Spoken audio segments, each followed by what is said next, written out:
I'm going to try this going live. Dom, can you hear us?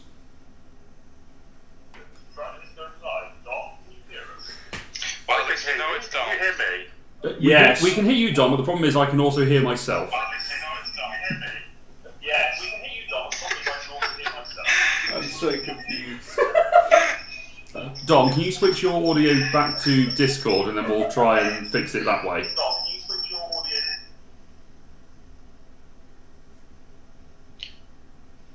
Dom, are you still there?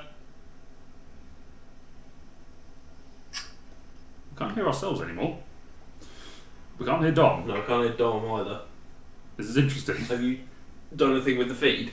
No, the feed's still going. Oh, the feed's still live. I can see him moving and lights Papa, flickering. can you hear me?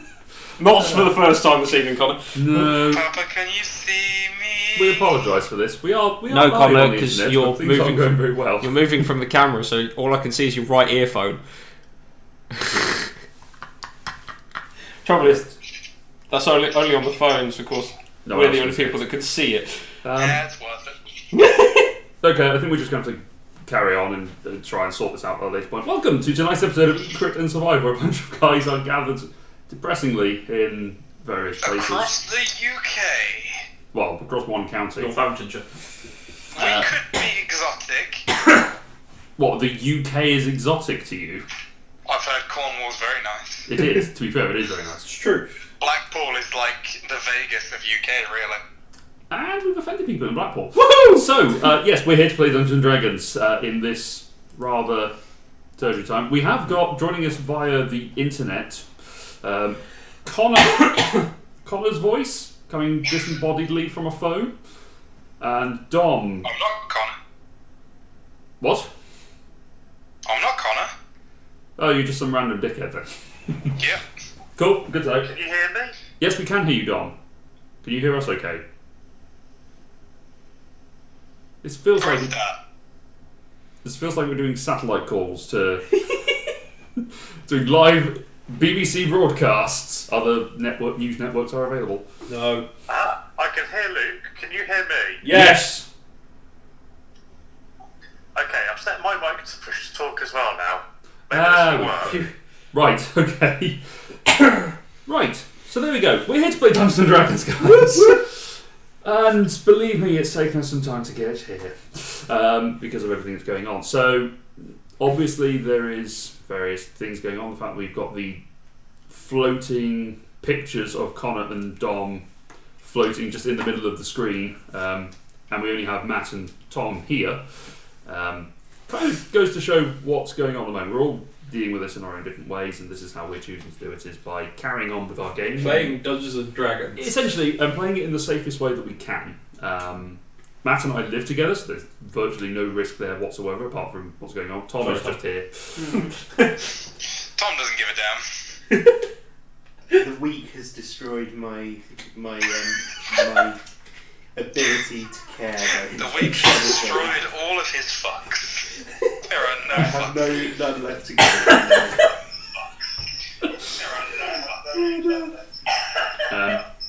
Oh, we're peeking back through again. Oh, that's power through. Dom.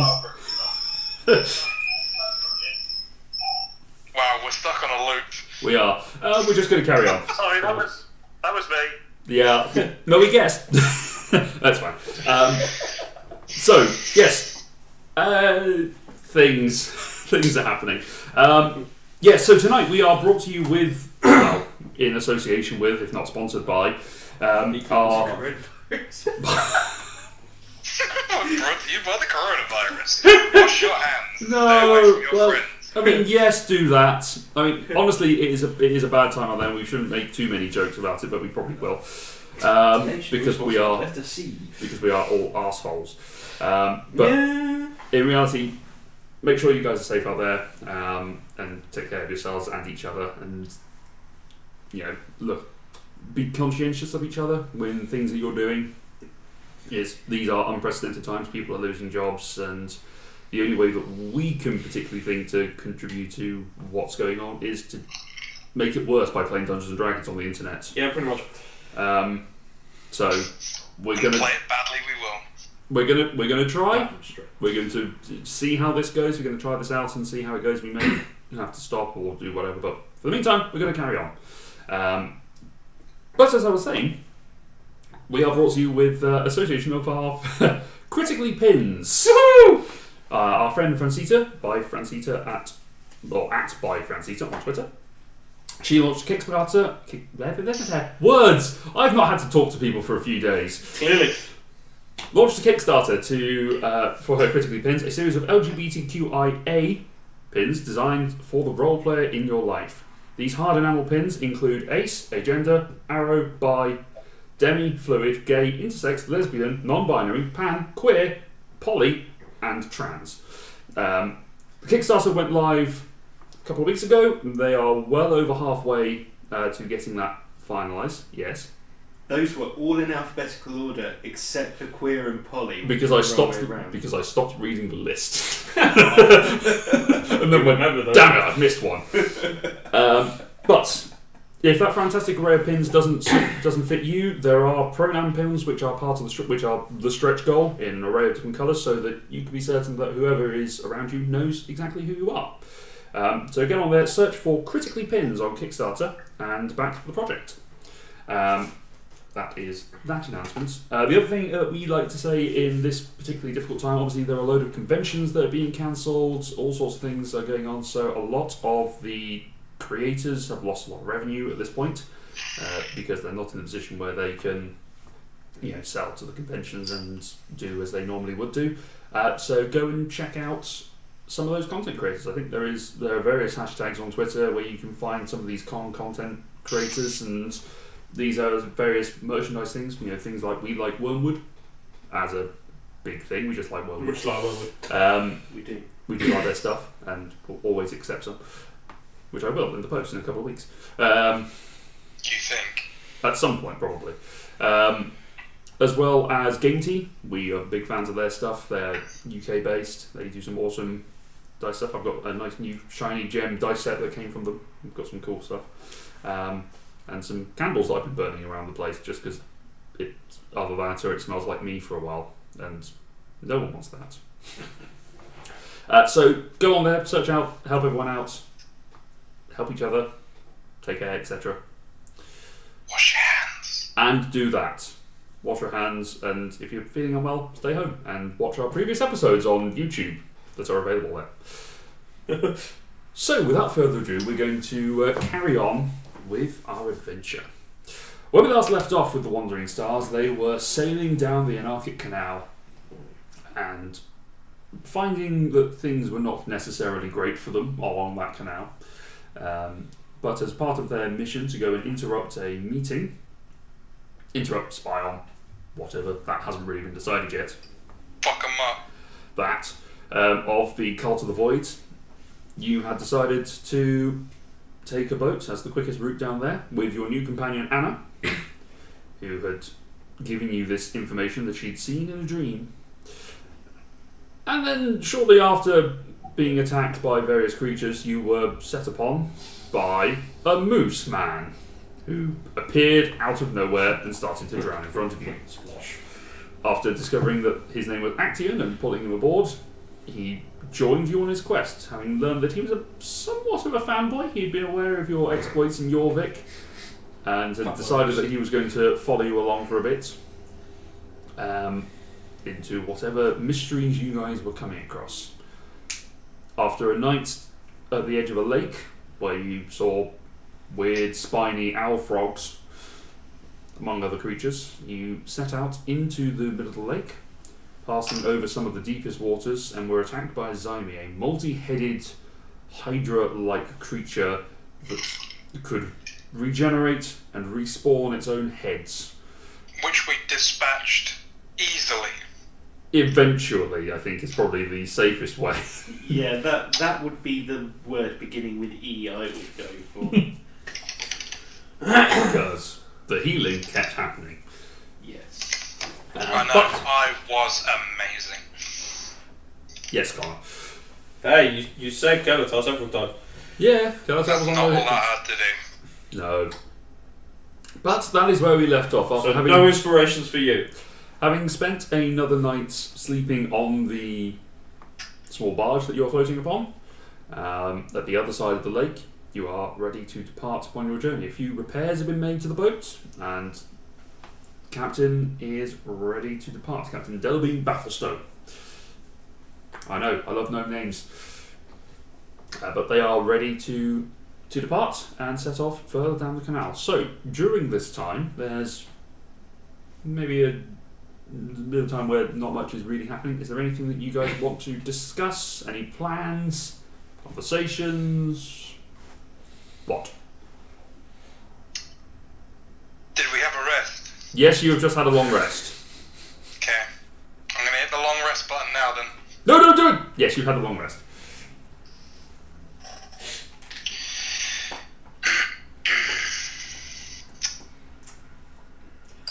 I haven't got anything, I don't think.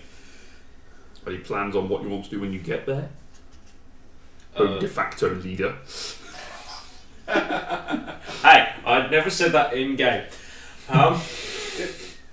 It was just heavily implied as a case of, well, we know it's not her. Well, you've seen her, right? Yes. Other than stake out the situation that we find ourselves in and the location of where this meeting is taking place, I don't think so. Are you telling me that, or are you telling the group that? I mean, I would tell the group that as well, but it's also for your information. I'm trying to think what trick. Luke, I've got fifth level mass cure wounds in my room. Okay, thank you. This is the problem with having such a misanthropic character. He doesn't want to talk to anyone. I was going to say, Keltar's just got to talk to an empty room. Yeah, pretty much. Yeah, he's just done a roaring speech to no one. Yeah, that sounds like me. I will say that Trick is quite interested by the crew and their dynamics, because he hasn't actually been around many gnomes in his life. No, it's interesting to see these people work together. Obviously, they take the piss out of the ship's cook, Kipper Nipper, who is obviously a bit on the round side because he keeps eating all the cheese. And obviously, you've got Frog with his mechanical hands, and Nyx Foulstall with her skirt of daggers, which is intimidating and cool. And then they obviously have their respect for the captain, but at the same time, they will take the piss out of him quite merrily. They seem to be quite happy mocking each other. Sounds like a healthy group dynamic. Yeah. Anything from Anna and Foundling? No, nothing too great. Don's gone. Ooh. Does anyone actually know what a Zymi is? No, you can roll a history check if you like. Sure. Gone completely. No, he's back. Okay. No, I do not know what a Zymi is. Did you roll a 1? I rolled a 2. Am I busting in the middle of something? Only the end of a bad dice roll. Sorry, Dom. You were saying? I'm not sure which audio I'm synced up with. Well, I'm gonna guess based on the pause between me saying something and you saying, you're probably on the stream audio.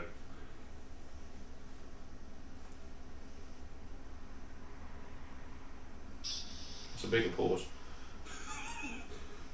It's deep in The the stream soul. just muted for me. The stream's muted for you. No, stream is back. Okay, we seem to be talking. Oh god! This is in these dark times we only have humour to turn to. Thank you for supporting Equip and Survive. We will not be supporting ourselves anymore. So yeah, Luke, you know your plan to just kill us all Dom's tonight? computer might have a virus.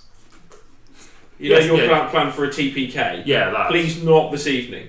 Not sure it's the right evening for it. No, might not be. Come on, never mind. So yes, is there anything that Foundling or Anna is going to do? Anna obviously doesn't know what a Zymi is.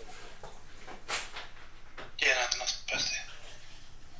I don't think Foundling had anything particular in mind. Just kind of waiting to get on with the next bit. Okay. So, floating down the Anarchic Canal, you're starting to realise that you're now getting into... Thank you for that wonderful presentation, Matt. Sorry. As you're floating down the Anarchic Canal, you are making your way through now what is becoming essentially swampier and swampier waters. There is that sort of rotten, pungent smell of decaying flesh and fibre that you do get in these sort of peaty bogs that you come across. Lots of black manna about. Essentially, yes. It doesn't seem to bother the gnomes so much. Possibly because they're used to it, because they do have to travel down here every so often to ship goods from the conclave. No. Yes. Whatever it is. The guild. From their guild. And bring them down here. So they do occasionally have to go through here. It doesn't seem to be bothering them so much, but it is a bit of a rough smell for you guys. At times there are bits of mounds and soil that are just sort of sticking out. They have to navigate around it. Is anyone keeping watch as you're sort of getting Definitely. through? I will. Okay. Well, who? I will aid him. Okay. Roll with advantage, then, Kaltar. Perception, yeah. Yes. I mean that's a crit. That's now a 12, given that I've moved my thing. So 28. 28. Okay. You are looking out and sort of keeping an eye on the horizon, seeing what's going on, because you are coming closer and closer to the trees. So sort of you get one or two of those really dank, mangrove-like, swampy, those sorts of trees that you tend to see in a swamp. Those sort of long The ones roots. that kind of stretch out. Yeah, sort of big hands that reach out and just sort of look like they're trying to grasp water out. They don't seem to be bothering you too much, but it's starting to encroach on the water. You're starting to see now that there are stagnant standing pools in the land itself. How wide is the bit of the river that we're in? It's maybe 40 feet at its widest. It's not huge. No, okay. But there's enough space for them to sort of navigate around. But you have to be careful. Every so often you brush up against the side of the canal and you have to use poles to sort of shimmy yourself along. Yeah. Particularly when you're trying to get around a tree. And with that roll, you do start to notice something moving in the trees. Okay, I will point it out quietly to everyone else aboard. Obviously, kind of not trying to draw attention to the fact that whatever is there has been spotted. Okay. And sort of notice that it's behind in the trees and there's just a sort of flicker of movement, but you don't really notice. I was saying I can't determine. No, it's two other skies within the tree. Okay, cool. I will continue to keep an eye on it Okay. as best I can. Okay, you go past that particular tree. Make another perception check for me. Ooh, not so good. 20. 20? Oh dear. So 12, not 20. You look up. You think you can see the curvature of some sort of reptilian creature, but you're not really quite sure of what in particular. Reptilian? Yes. So sort of scales, Okay. claws, tail. Weren't we told something about there being dragons in this area? Yes. That's where my mind has immediately gone. Interesting, not where my mind went. Where did your mind go? Dinosaurs. Ah, yeah. Okay. Like I say, I will. I think we had someone with us who was particularly good at fighting either dragons or dinosaurs. Actually, dinosaurs are beasts. They are. Yeah. So she's not that good. I will continue Mm-hmm. to keep my eye on it as we make our way. Okay. You keep an eye on it, and you just see one sort of amber-coloured eye with a single black slit just sort of move through the trees. And I can only see one of You these. can only see one of those eyes. I'm sorry. One of the just creatures. One Yeah, creature. Just see one creature. Okay. But you go past it, leave that tree behind. Yes. Can I use? Maybe. I mean, it's up to you. Can I use the targeting telescope To have a look. to see if I can see this thing clearer? Obviously, Yeah, it's a normal telescope, so you could use it as a telescope to sort of... I mean, the thing is, at this point, as you're going past it, you're relatively close. Like, you're going past the bottom of the tree at this point. Now, you sort of, it's been long enough. You could have sort of using your telescope to keep an eye out on what's going on, and now you're within poking range of a tree.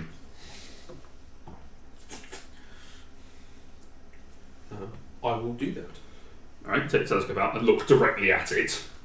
You see a magnified version of that eye. Cool. Fair enough.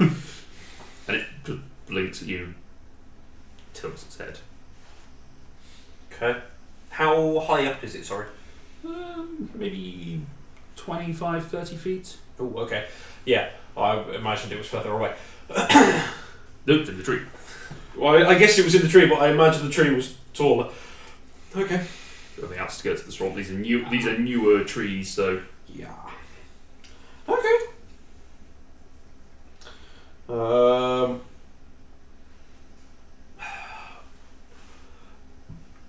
Can I gauge how big this creature might be? Make another perception check, just to try and discern. Telescope's not going to help you with this on range, but... Your phone. 19. You can't see its whole body. You can sort of see the tip of the head, so you can see some of the claws wrapped around the trunk, but then you can see its tail wrapping out the back of the other side of the trunk, so it's sort of sitting on a branch and wrapped right the way around it. It's probably a large creature. Okay. I don't want to do anything too thingy. Where is it? I don't want to do anything thingy.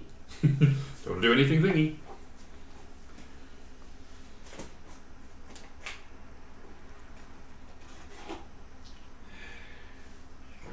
That would be the sensible thing to do.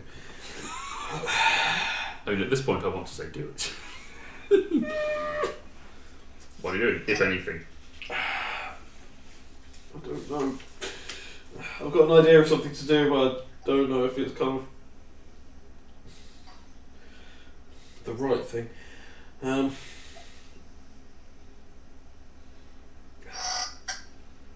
Make a decision. Fuck it. I'm going to cast Tongues. Okay. Cast tongues. Naturally, as soon as I try and do something on my page, it immediately doesn't work. Goes away. Yep, so you cast tongues. You can now understand all languages and be understood. Are you trying to be stealthy about casting, or...?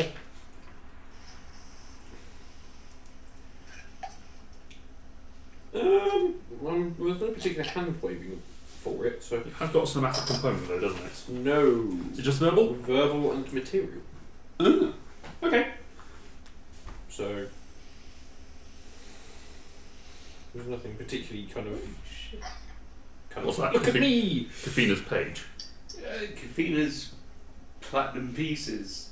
Yeah. He's got nearly 20,000 platinum. Yeah, that's because he's carrying all the money. Yeah, I guess. Okay, so you cast tongues. And I will look up at this creature Mm-hmm. as we're sailing past, and I will say, "Oh, hello. Can I be of any assistance?" Head sort of moves up in the tree. I'm sure if you speak, I'm sure we can come to some understanding. And I speak. Which you all hear, but in Draconic. So you hear it. oh, Understood. But I don't believe any of the rest of you understand Draconic. well, Connor? No. Family? Draconic? No. Yeah. with languages. Nope. Family? Does not speak Draconic. There we go. And that's it. So it's just you. Okay, cool. That's what I feared. You just see it start to move a little bit forward. You see the long talons just sort of scritching into the wood as it's keeping itself. You can see the branch itself just bow down, Yeah. taking away a few leaves. You can just see a black dragon face. I looking down at will you. walk back down the boat towards it. Okay. So you walk to the back of the boat. Yes. Okay. Kind of standing there, kind of arms open, showing kind of no malice or intent.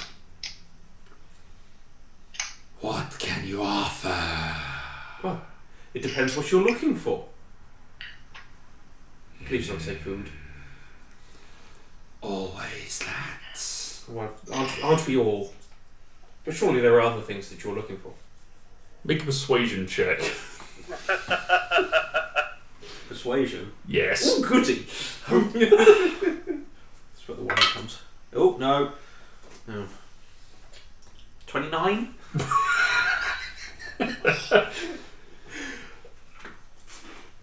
Perhaps. And he starts to walk forward along the branch. The branch dips down to the point where it dips into the water and it just sort of slides into the water. Yeah. And is now just sort of Slide into those DMs. No, it's the DM. sliding, yeah. And it just follows along the back of the boat like an old picture of a tiny Nessie, just... I was thinking one of those swans in like the Love Boat ride. Yeah, kind of, except his body is fully submerged. It's just the head just Okay, following.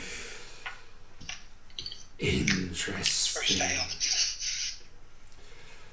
What is your name? Oh, Dark One. 'Cause I'm guessing it's black. Yes, it is a black dragon. Yeah. I am Fulmar.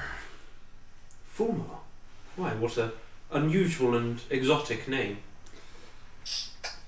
And you, Green One. My name is Kelazar.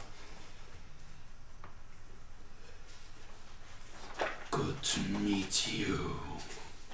And likewise. Perhaps there is something you could do for us, if you feel it is within your skill set.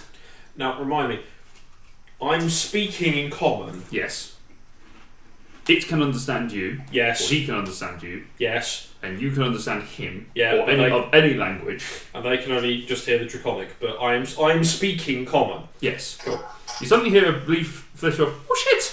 And you just look up and you just see a frog. A small frog with wings just fly away. Which is confusing. What is it that you are hoping we can assist you with? Our home has been soiled by another. Your home has been soiled by another what? Dragon. An invader. What colour? Green as you. Oh, okay.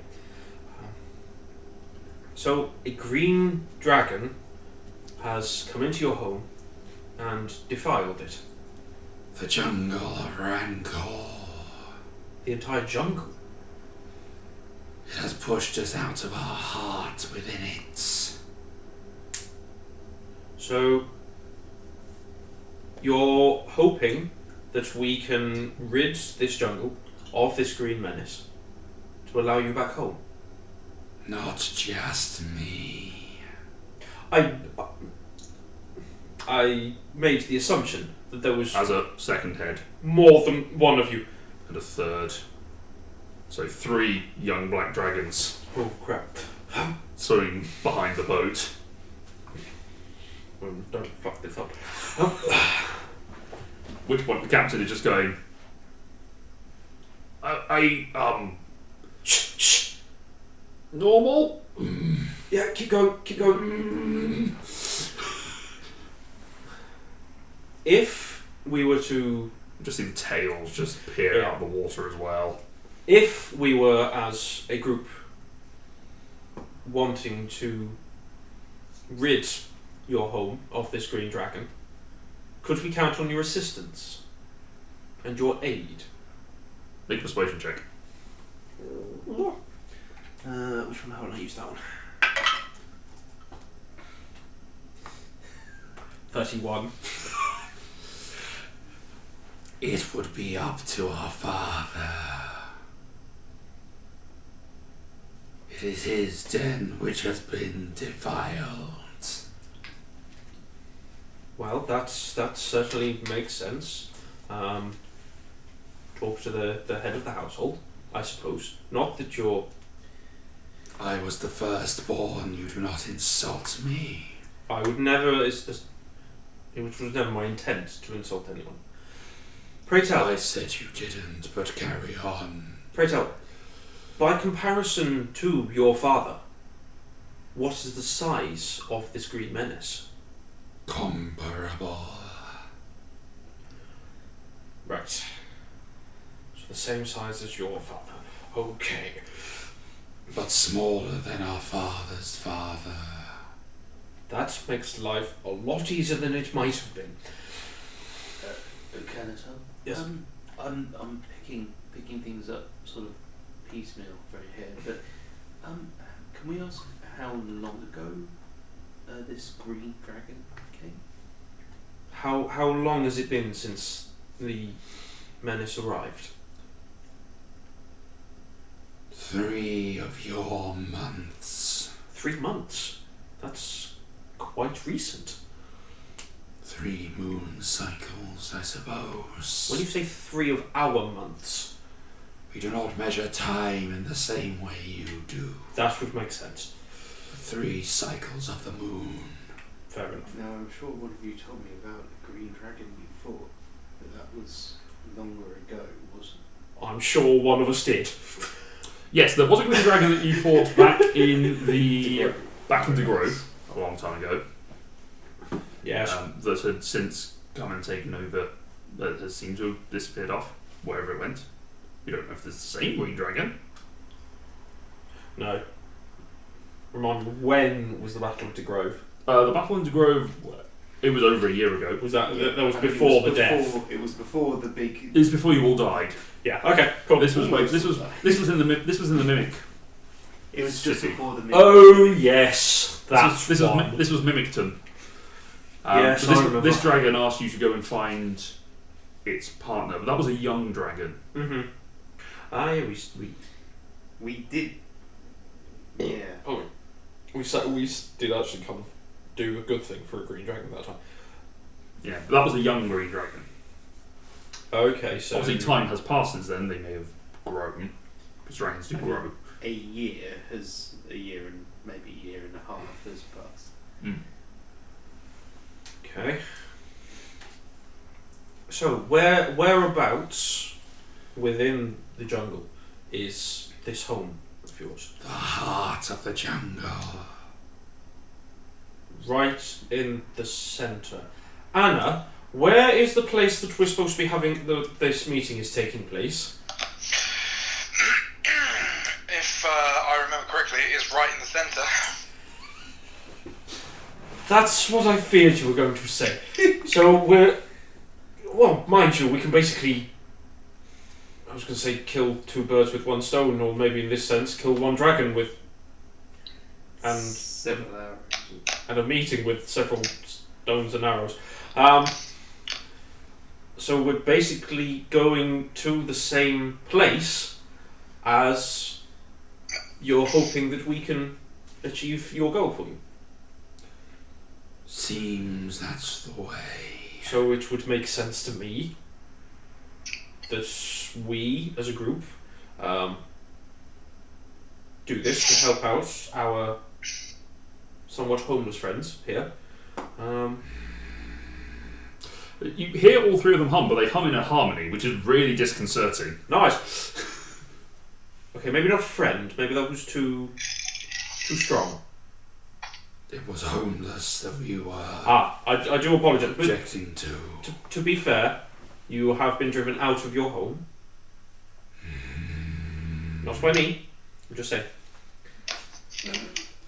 You see one of them sort of lean slightly, and you just about hear him say, You sure he's not spawn of the green one?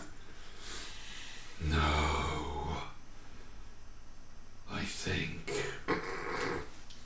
he's only got 2 legs. and I have no wings, and I can't breathe any form of anything. Except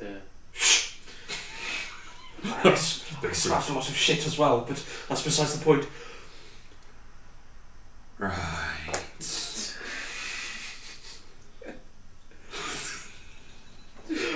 Oh, try so hard. Well, we should go and meet our father then. Let him know that aid is coming. Out of interest, are any of you practitioners of the healing arts? We have one. My friend here, and I point to Anna. I was hoping I didn't have to speak to a dragon. You're hoping you would have to, or you wouldn't have to? Wouldn't have to. Would not. Oh, no. She can heal wounds. Yes, she's by far the best person I have ever seen in, well, any place that is able to do such things. You just see them to make a perception check as they start. Perception? Yes, it's just to see if you pick up what they say. 19? Ooh. Whispers brought to you by Critically Pinned.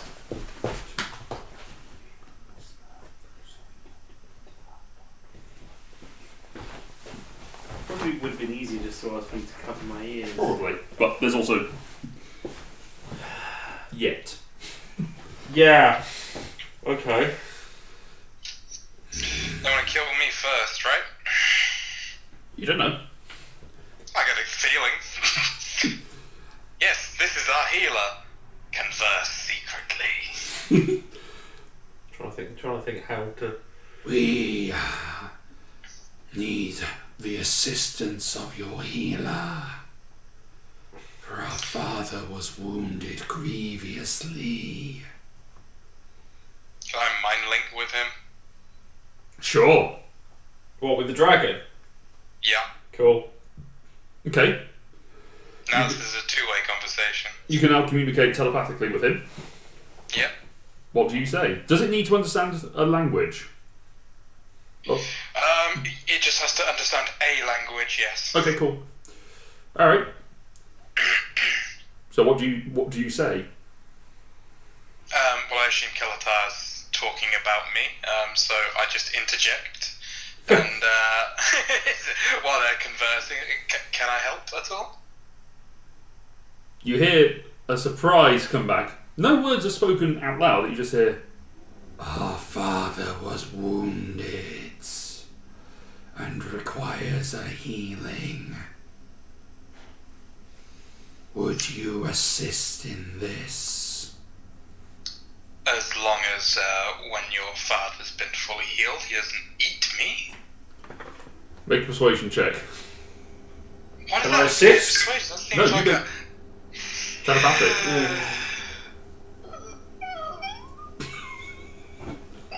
15. I thought you said 1 then. No, it was an 11 on the dice, and I'm in a shaded area. Oh! Yes, they're 15. We will speak on your behalf as one who is restoring him and helping us reclaim our home. I would like to make a request of your father and yourselves Yes. that until the deed is done, myself and my comrades are not to be harmed by yourselves. Make a persuasion check. 28. On the word of Belgaband. Of who? Belgaband. Okay. Sorry, that was out of character. That's fine. Yeah, maybe lose my Sorry, train of thought sorry. there. That's right. Belgaband. is over. We shall not harm you Bow. until our justice has been found and our venture has been forcluded. I bow in appreciation. Does the name ring anything? Make a history check. I'm gonna say no matter what I roll, probably not, but there we go. Thank God that's come now. For Bone Bad the Bone Melter. Thank God the 2 has arrived now. 12. 12? Nope. No, I didn't think so. Oh, You're not from round these here parts. You terrified. I'm so glad that 2 came after all of those persuasion checks. Even with the plus 13. We shall find our father. Once you get into the bogs, you will see a red skull held upon a pike. Red skull on a pike. Everyone keep an eye out for a red skull on a pike. Once you get there, disembark your ship, Once we get there, get off. for it will not be able to follow. Right, so we're going Then head north. north. Head north from the red pike. Red skull on a pike. Let's go on like. I mean, When you get about a day's travel north, wait. You should see the blue pears. the blue pears. Yes. As in a fruit or a pear of something. Both. Right, okay. So look for some blue pears after heading north and waiting for a day. Or no. No. Heading Go for north it. for a day Yeah. As I said, I thought, no, that's alright. and wait where we should see the blue pears. We will find you and bring you to our father.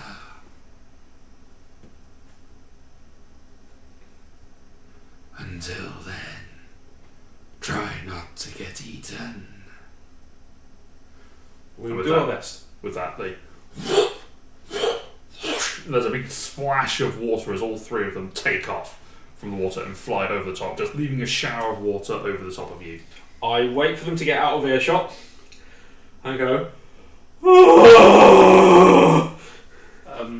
Kelisar, yes. they agreed that until their justice is done. You don't know that. No, he asked for that. Well, he didn't exactly. What did you say? He said I said until the task is complete. Task complete. Yes, you're right. You're paraphrasing me weirdly. Okay. That's what's confused me. Basically, follow the instructions that I've just given you, which thankfully someone in my head was able to correct. We are going to rid this jungle of a green dragon, potentially with the assistance of those 3 black dragons that we've just seen, or maybe their father, or maybe all 4 of them. Until this has been completed, they have given me an assurance that we, as a group, will not be harmed By then. by them. I realise that if we're going up against a green dragon, we're going to get hurt. My only concern is that as soon as we've killed the green dragon, they're going to immediately turn on us. Yeah. But I thought if I can get that much in before we kind of meet them again, we should be alright. And maybe when we meet them at the blue pair of pears. Sorry, I don't know why I looked at you. The blue pears. The blue pears. Maybe I can convince them to potentially not harm us further or for longer. But I don't know. I didn't want to push too hard too soon. But as I say, from the sounds of it, we are going to exactly, or pretty much the same place to deal with this menace as we are for the meeting that we have been told. So I think it's personally in our best interest to help these beasts. We'll have to be quiet about killing dragons if we don't want to be noticed by the people meeting. Oh, Anna, you have nothing to worry about. They made the initial comment that they weren't going to kill you first. Oh, they weren't going to kill me first? No. I thought I was the first one to die. So, No. Oh, it gives me more of a chance to, I don't know, attempt to run away when they've killed us all. But it sounds like they're going to need your healing power to heal their father, which makes me think that we're going to have a black dragon, an adult one, on our side, and then very quickly not on our side. Would I know that they were adult or young dragons, what we just saw? Make an Arcana or Nature check, whichever you're more better at. Yes, I know. Better at. I learned English.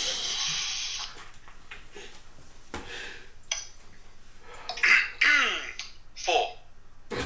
No. They were black dragons, man. All Or you, were they green?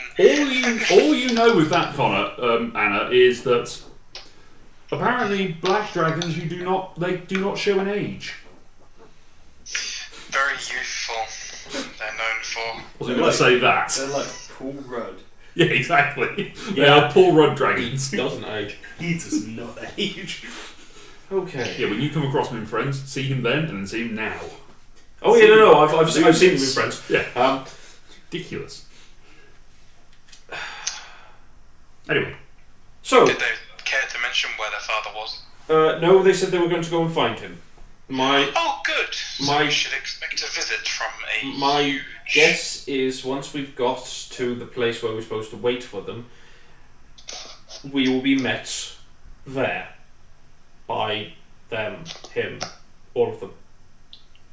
But I don't know. Like I say, I didn't want to push too hard because I knew if I did, these sorts of would I know if I kind of started to question the dragon too much that things would turn very quickly. Make an insight check, retroactively. Retroactive insight check.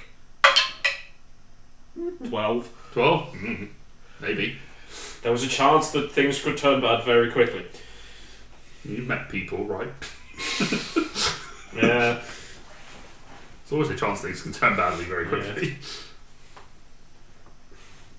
So, The captain leads his head out the door. So, we got somewhere we're going, or what? we're continue aiming our for. course. What's that? We continue our We course. continue. We're heading for a red skull on a pike. Apparently that's the point. We can't go any further. We need to disembark because where we need to go from there, the ship can't come to. Yeah, I know what that is. Yeah, the ship, if you're going anywhere on foot around there, you gotta be careful. It's quite boggy. It's gonna take you a while to get across. But, yeah, we can drop you there. No problem. Maybe that's why they said it would take a day to get there. A day from there. Yeah. If it's boggy, that's what it might explain it. Or they're thinking that we can move faster than we might be able to.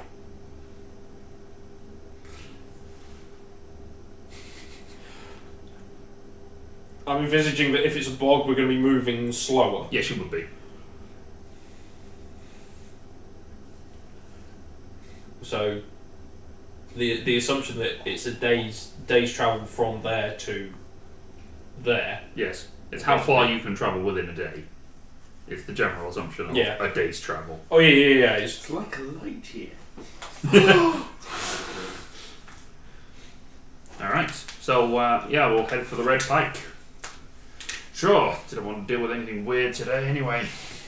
really, you didn't want to deal with anything weird. You took us on your boat. I didn't know how weird you were before you came on here. And also you paid me. Sorry, I tried to make that a bit kind of obvious. Yeah, and he just pushes the throttle forward and you sort of fall backwards against the rail as you pass over a short waterfall. It just sort of crunches out, kind of like a rudimentary lock. Nice. Except it's just So it's a weird one because you hear a bunch of mechanical clanking, and it's almost as if when they get to the point of there, it's like alarms come out, and you look over the side and you can see that there are small legs that have come out, kind of like a spider. They're just helping the boat just walk over the rocks. Cool. It's more useful for getting back up, you would think, but quite handy getting over these. But they sploosh down into the water and carry on. I sit down Mm-hmm. and kind of thank the lucky stars that my mouth got me out of that one. Alright. You continue on there for another day or so. Another night's rest is had of you, so you can regain your spell slot you have expended, as can you, Connor. And when you come back to consciousness after a night's rest, you find yourself now very much in a jungle swamp type situation. Nice. The trees extend for some of the tallest ones easily 100 foot, leafing together into one thick canopy above you. Cool. You hear the chattering of monkeys and other ape-like creatures, that sort of chatter, the screech of birds, the roar of some creatures off in the distance doing some sort of thing. You get this awful sort of sulphurous smell that comes occasionally from some of these, sort of like a decomposed body, just pure methane bubbles that just bubble out. Nice.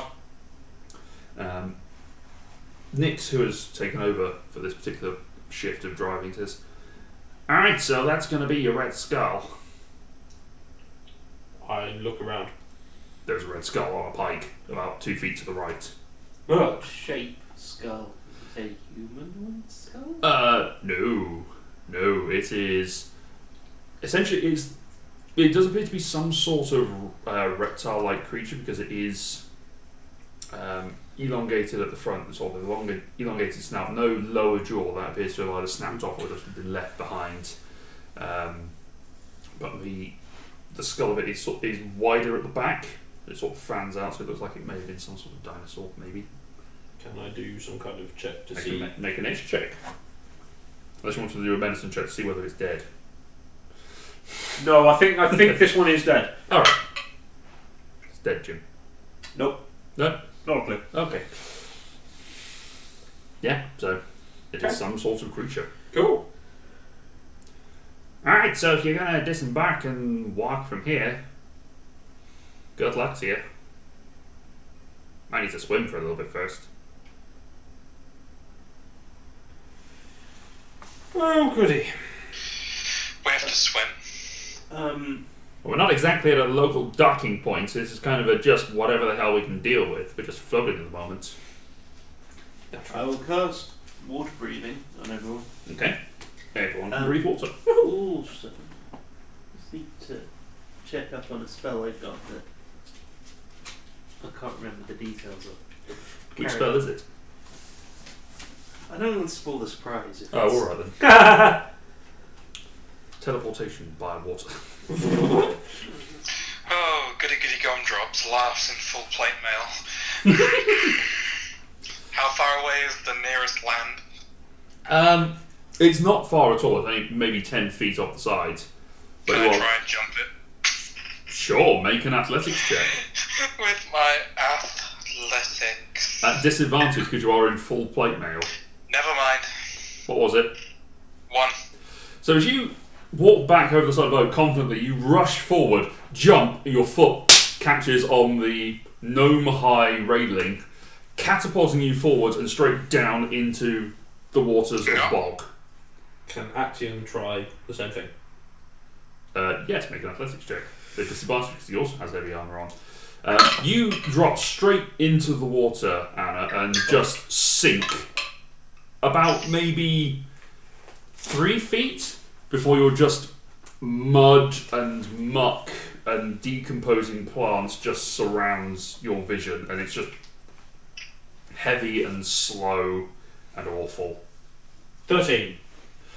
Manages it, not too much difficulty. Gets the jump just right.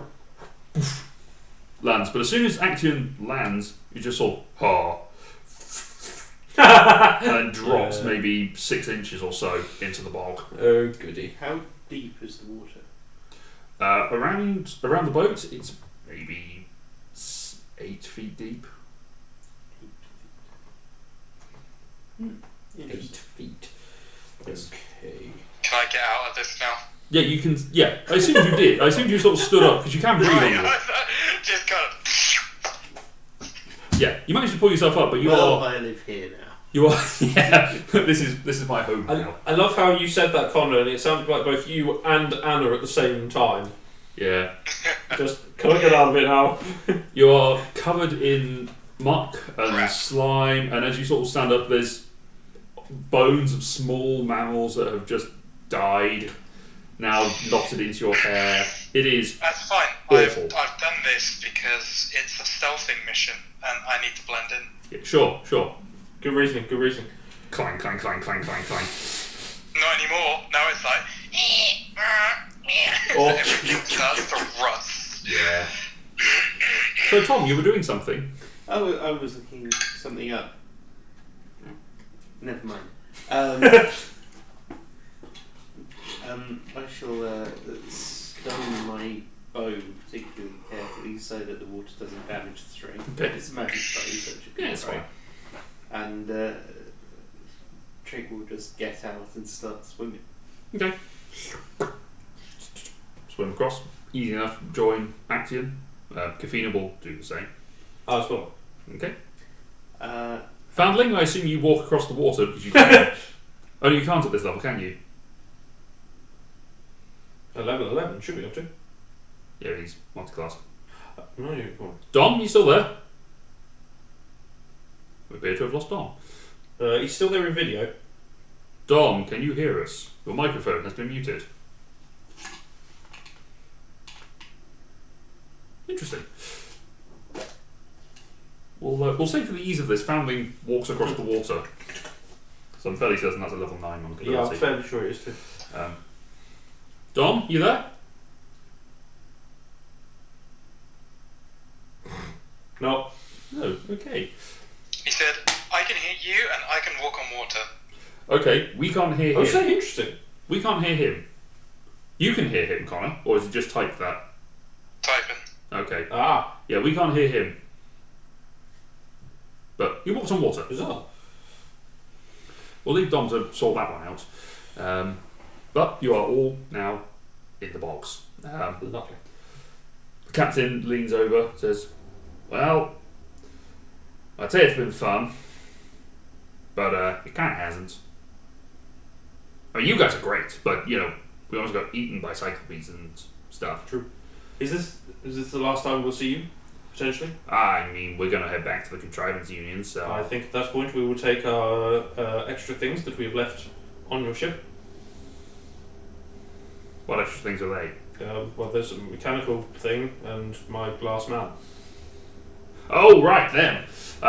Yeah, Please don't throw him. I mean, you can just call him. Oh, yeah, good point. Jumbo! Clink, clink, clink, clink, clink, clink. Chandelier man wanders out. Splosh. Bink.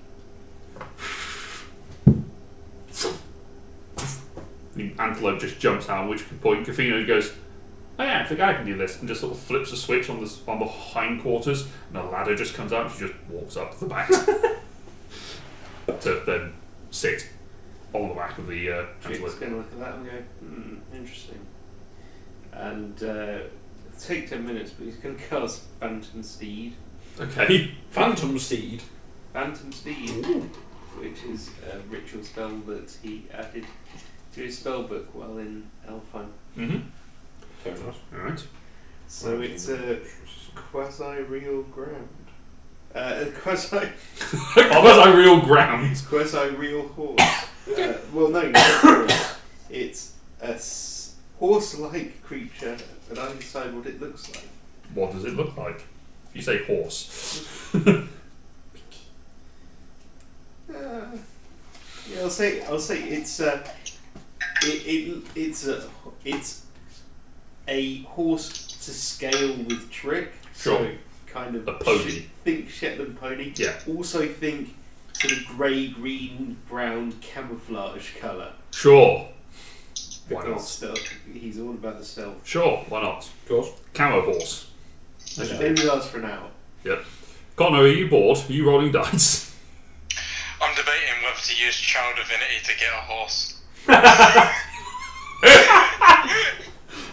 You say, do you mean Channel Divinity or do you mean Divine Intervention? Divine Intervention, yeah, the godly That one. might can ask The for godly anything one. you want. I can grant you anything. I need a horse. I mean, You can if you want, you can certainly try. I could take another 10 minutes to cast this. Can it be summoned multiple times?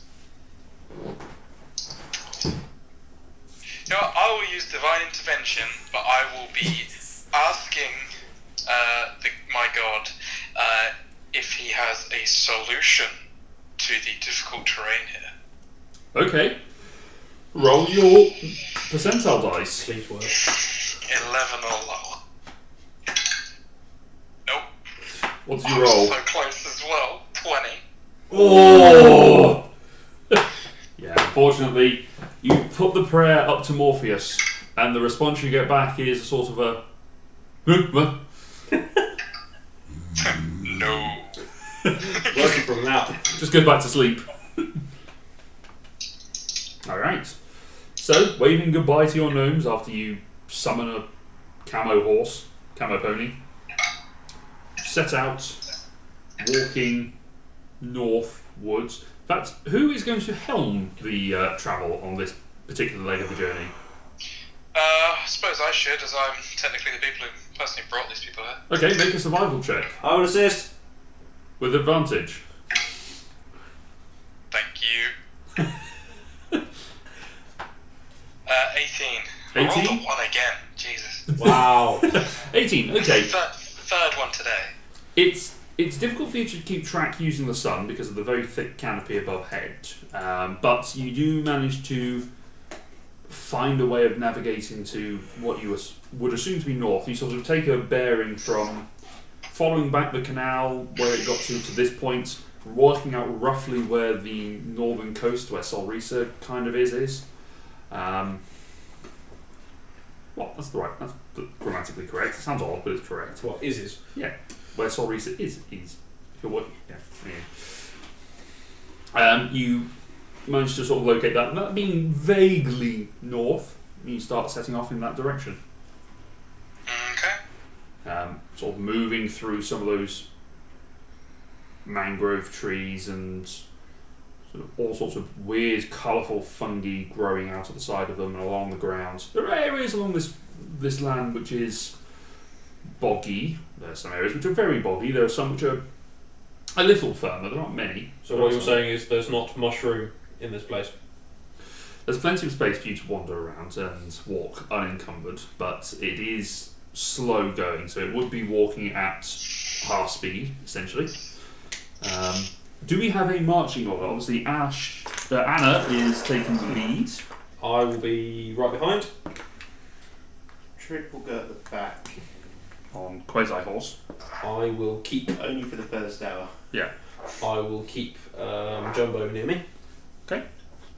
And then we'll just have Foundling, and Foundling is not affected by the difficult terrain because he can obviously walk on water. Damn monk. At least for a bit of it, but he's still having to keep pace with the slowest member of the party, which actually is all of you. You're all pretty evenly paced at this point because you're now on a horse, as is Kafina. So you set off. Trick's speed is the same as everyone else's. That's true, you've got 30. Kafina is slower. Kafina is slow. So you set off, walking through the jungle. Anna and Kelatar, both of you make perception checks, please, as you are helming the front. Oh god, why did I choose that one? Because you suck. No, I hadn't used it. Oh. 19. 13. 19 and 13. Okay. Alright. You start noticing that there are various piles and mounds of this sort of peat-like material that are sort of bundled up together and sort of forming massive piles. You kind of get from this that there at various points has been flooding from the river, which has pushed some of these large mounds together into singular masses. As you head further north, you do hear the running flow of water, which is a somewhat of a relief considering how much stagnant water there has been in this general area. And you eventually wander out into an area where there's a stream running through. It's a bit of a murky, dirty stream. Okay. But only sort of the bottom 2/3. Top layer looks remarkably clear. Okay. This seems pretty odd to you. But there are these massive piles of peat building up, this sort of black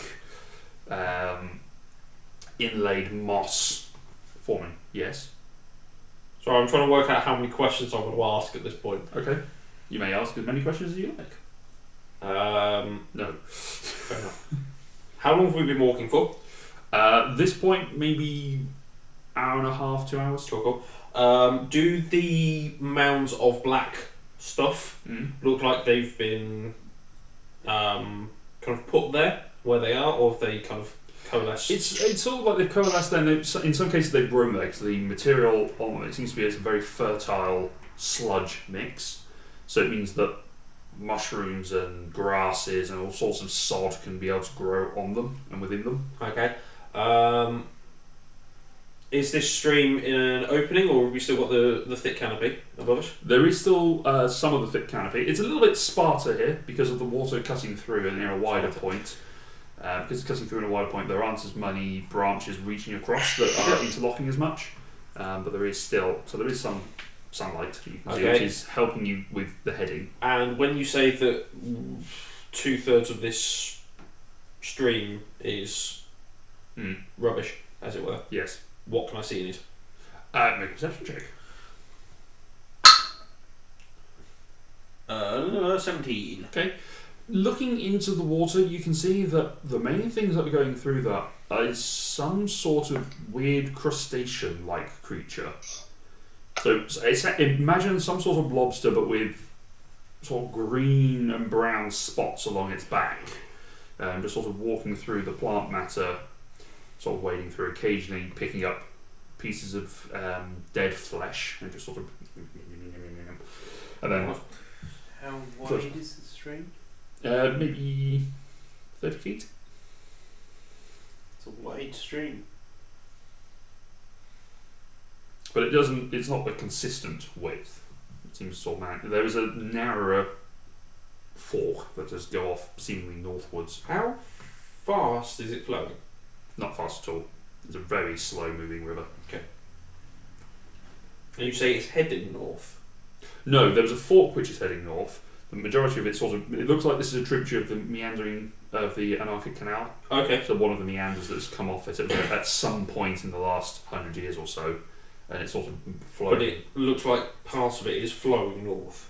Yes, there's a branch of it which is going off. So from where you guys are, there's a fork to your left, where it's going off to the north, and you guys are just So there's we a can- point that's going across towards the east So we can use that fork as a passageway. as a guide, effectively. To a certain degree. Okay. I say we head further up the stream. Yeah, follow the. You have to cross first, which is easy enough. Okay. It's not particularly deep at all. But as you get over to the other side of something, you put your foot on one of these mounds. Yeah. You just feel it sink in a fair bit. And it feels awful in your boots. And start setting off again. You just feel a shadow cast over you as this mound starts to stand. Yeah. This large pile of rotting plant matter, shaped similarly to a woolly mammoth but without the tusks, forming its long, rotting plant-like material which droops down, sort of covering things. You kind of like the dog in the Magic Roundabout, that sort of skirt of fur that he has, if that makes sense. Dougal. That's the one. No, not Dougal. But it It's Deagle. it rises up, Sorry. and you can just see one blue, winking, whispering flame in its eye. I need you all to roll initiative. Oh, for pity's sake, another one-eyed creature. Right, you have advantage. I do not. Okay. there we go. I'm so glad advantage. That's about right. D. As I flip this over. Top 3.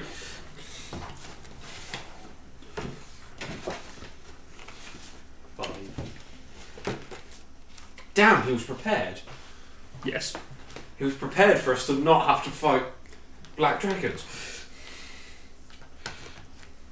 So you guys are about there. Sorry, you had a feather on your back.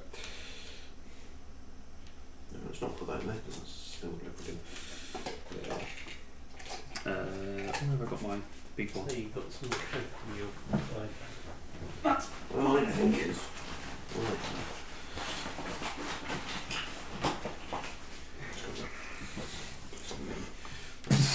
Actually, you guys are a bit further up this way because you had it behind you. I'll say, how large is this creature? Gargantuan. Ooh!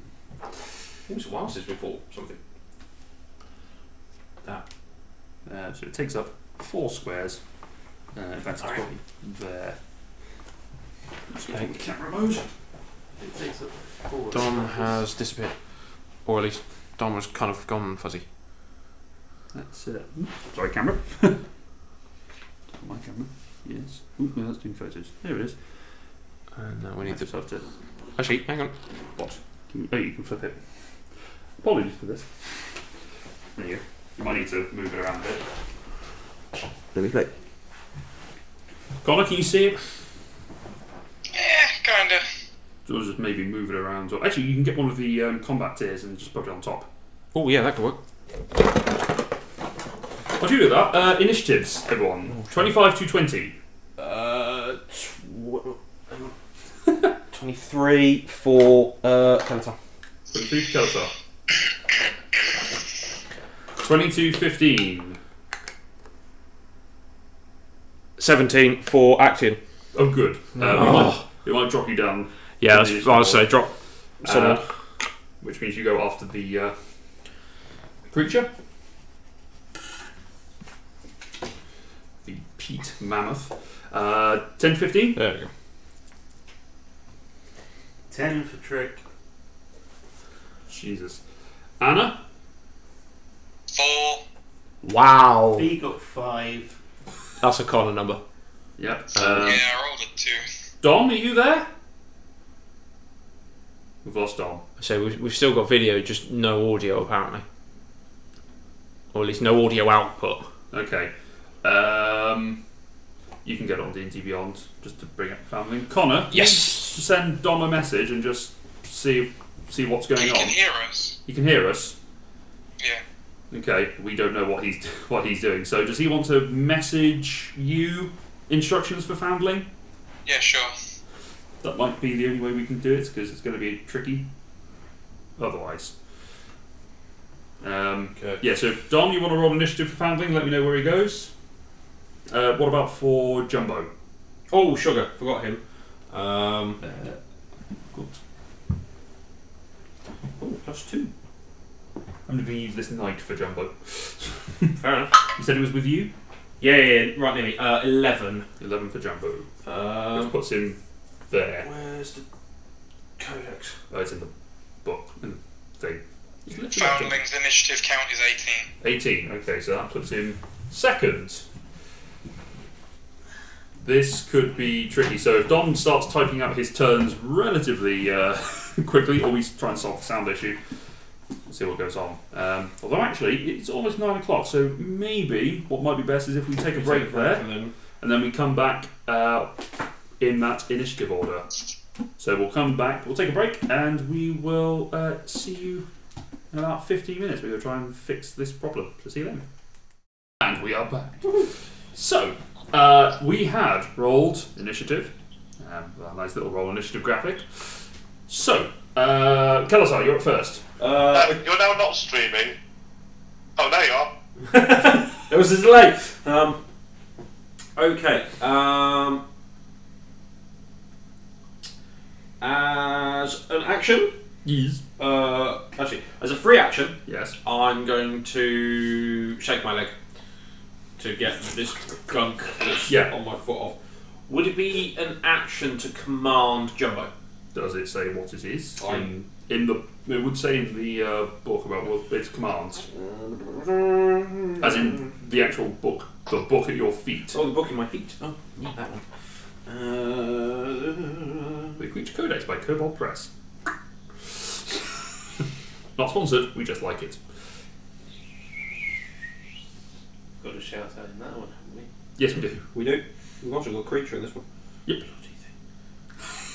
You hate that thing, don't I you? really hate that thing. I don't know why. I just do. It's because it's spiders. Yeah, maybe that's it. I can't actually see it. I would assume it probably is.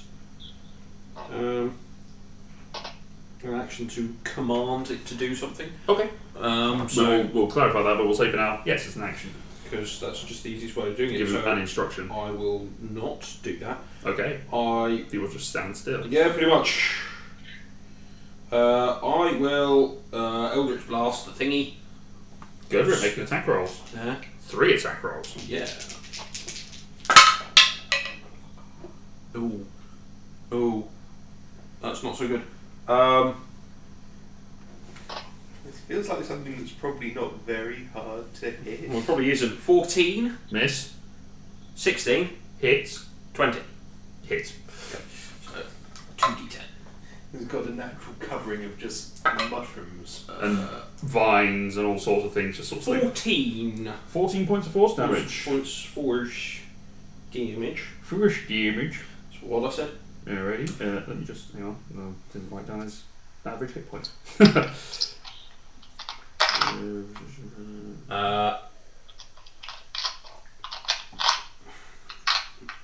And I will, as a bonus action, look to Axiom. And I will say, I think this might be your moment to shine. As an inspiration. Okay. He takes his inspiration dice on that one. Alrighty. Cool. Next up, Foundling. Can I get into melee with this thing? Yes. Hang on, let me just deal with that for you. You're in melee with him. Okay, couple of tonfers. Go for it. So he's not really paying that much attention of you. It's sort of long, viney trunk just sort of swinging in front, looking towards Kalatar as he's just blasted it in the face. Yeah, I rolled 2 10s, so that's 2 21s for Hits. strikes. Yep, hits.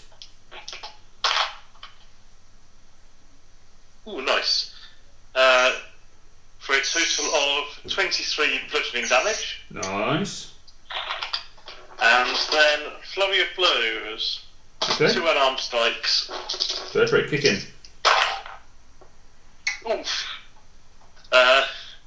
No, that's an 11 and a 15. Both miss, unfortunately. So having struck it with the tonfers, you then manage. Sort of kick something spongy and soft. Yeah, as you swing the tonfers out, you impact into the vines. It sort of pushes them out of the way. You put your foot in, and it just goes straight through the middle, hitting a mushroom that's inside it. You sort of get a brief look at these really stumpy legs that are inside this shaggy torso. Cool. That is. I'm done. That's your turn. Brings us to the Peat Mammoth's turn. It is going to engulf. Uh-oh. So, I need is going to advance forwards. It can move up to its movement, up to its speed, and it can enter the space of a creature. So, I need 4 Foundling and Action to make dexterity saving throws. Oh, goody. That's it. 15? Nope. 1. Because I rolled a 2. Okay, so you managed to sort of move out of the way, Trick, as it sort of lumbers past you. As the vine, because it would hit all 3, but it can only take 2 creatures. Ah, fair enough. So as it sort of pushes you aside, it looks like it's more focused on the big moose man and the thing that just punched it repeatedly. as it just wraps around with the vines. You try to push back, but it just wraps around it. So you both take, as you enter the inside, you feel the necrotic sludge start to pour over you and wrap around your veins, being held in place. You take 19 points of necrotic damage. You can't breathe, and you are restrained. Oh, goody. What damage type was that, sorry? Necrotic. Have you got those? Where are the markers? This side of the table.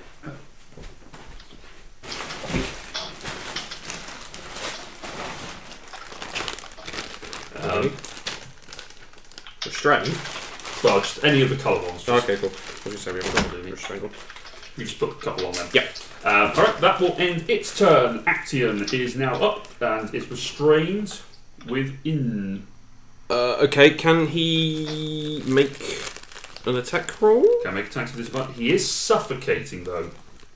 He can hold his breath for a number of minutes equal to his constitution modifier +1. 5. Yeah. Ditto for you, Foundling. But you are both restrained, so you can make attacks with disadvantage. Okay. Or you can spend an action to try and break free. Yeah.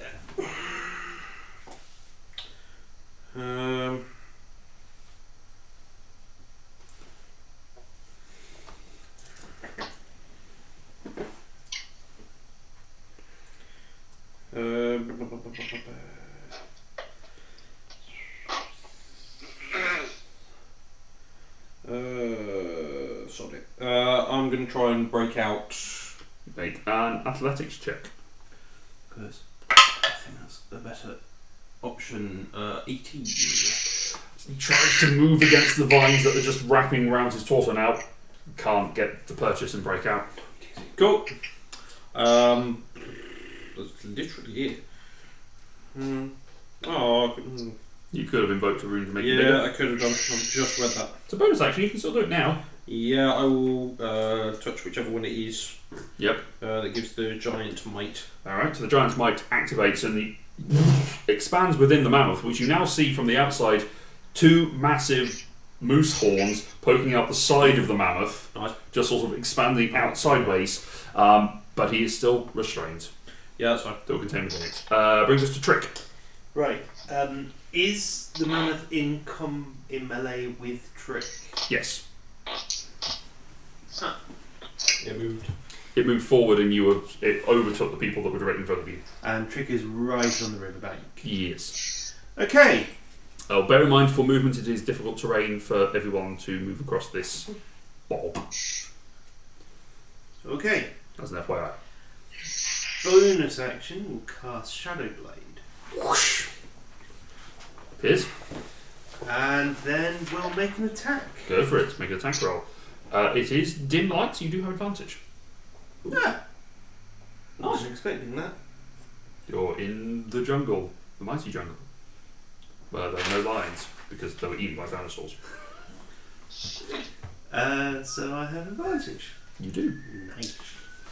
And this is a spell attack. No, this is a weapon attack. Of course it is. It's fine. It's the first time you've used it in melee. Dexterity, Yeah. and you are So proficient. it's 9. Yes. So an 18, Hits. and I get sneak attack Yep. because other things are because I had You have advantage. advantage. So the damage is 2d8 plus 66. Yes. Necrotic. Yes. No. Shadow Blade is psychic, I Or is think. it psychic damage? Okay. Cool. Yeah, psychic damage. Okay.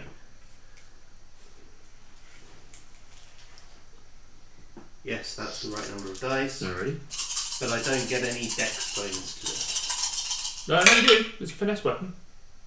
Oh yeah, okay. It's not very good.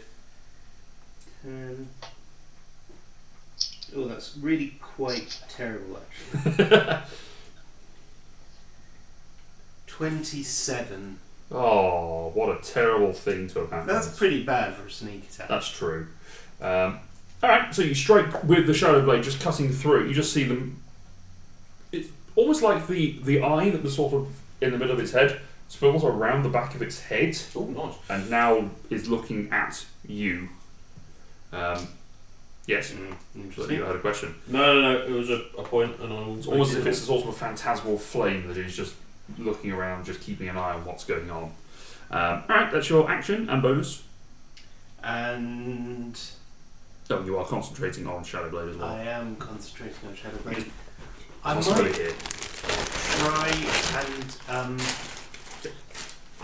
tell you what, I'm going to try and sort of circle round the thing Okay. away from the others. Okay, which way do you want to go? Sort of towards that tree? Yeah, just I know I can't go very far, so if can I go 1, 2? Can I get to there? Yeah, you can get there. You've got 15 feet of movement, so yes. So yeah, I'll just stay there. Just try and keep its attention split. Ready. Concentration. Cool. That brings us to Jumbo.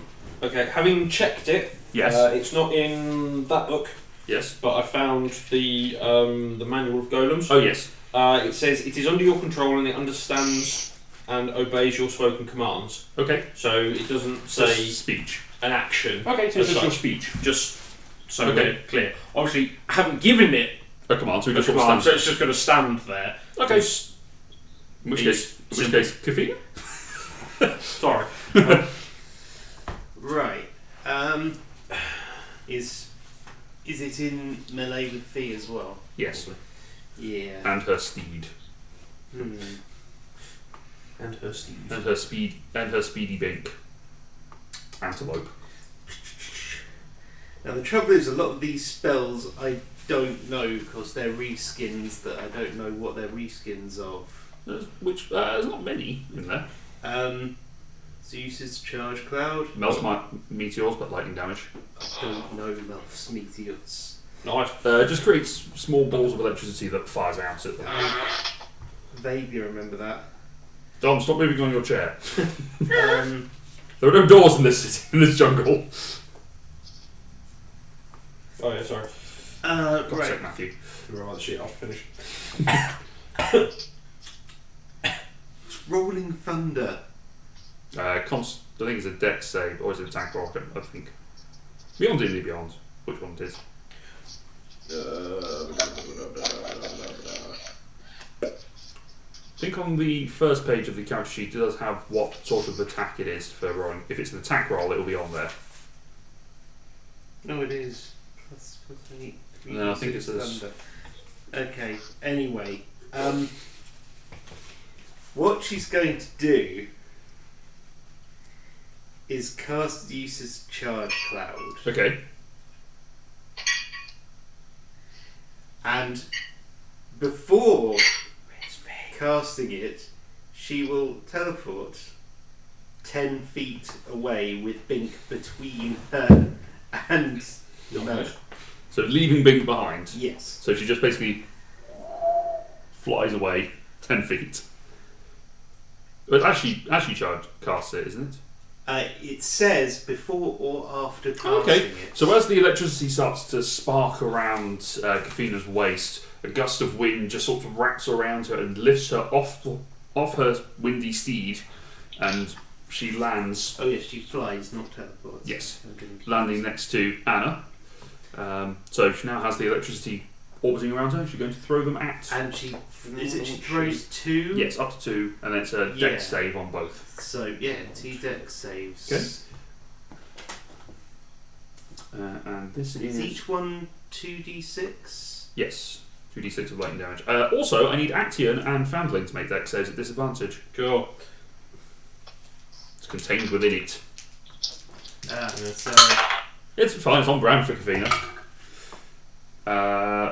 That is a 14 and a 3. And a 12. And a naught. It needs to be 2 dex saves. It's 2 charge clouds. Roll the 2d6s for each one. okay. So And 1 it's 12 to 2, and a 19. Yes. And a 6. What was your story, Dom? 112, 119. Okay, so the first one's a 9. So 9 points of lightning damage to everyone, half damage to you, so 5. Foundling. And then That's for the Nord. 4. 4. So 2 points of lightning damage to everyone, to the ones that succeeded, except for Foundling takes no damage. So 4 and 9, so 13 total. Just 5 to you, Foundling, because of dodging things. Evasion. That's the one. I'm imagining that Fee sees the moose horns Just- sort of jerking in pain Yeah, a little at bit. the lightning and goes, "Oh, sorry." I didn't mean to. I thought I'd get over this. Okay. Oh, shit. So that's a action. Action's gust. And Bink is still there. I'm just going to put little Bink.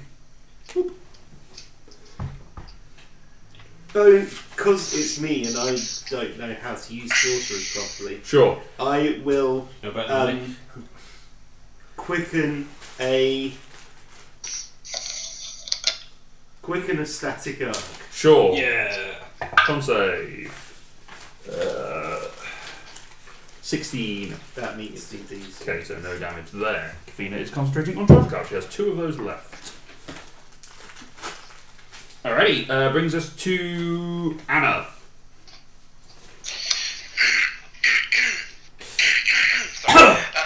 Sorry. I have a speech.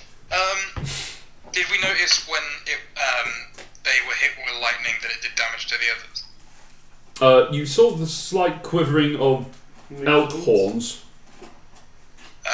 Can I Large assume elk. if I were to hit it with a guiding bolt, it would do the same? Make a wisdom check. Wisdom. Oh wow, I'm so wisdomful. 18. 18? Guiding bolt, no, because that's a single target spell. Okay, I'll hit it with a first level guiding bolt. Go for it, make your attack roll. 18. 18 hits. Roll damage.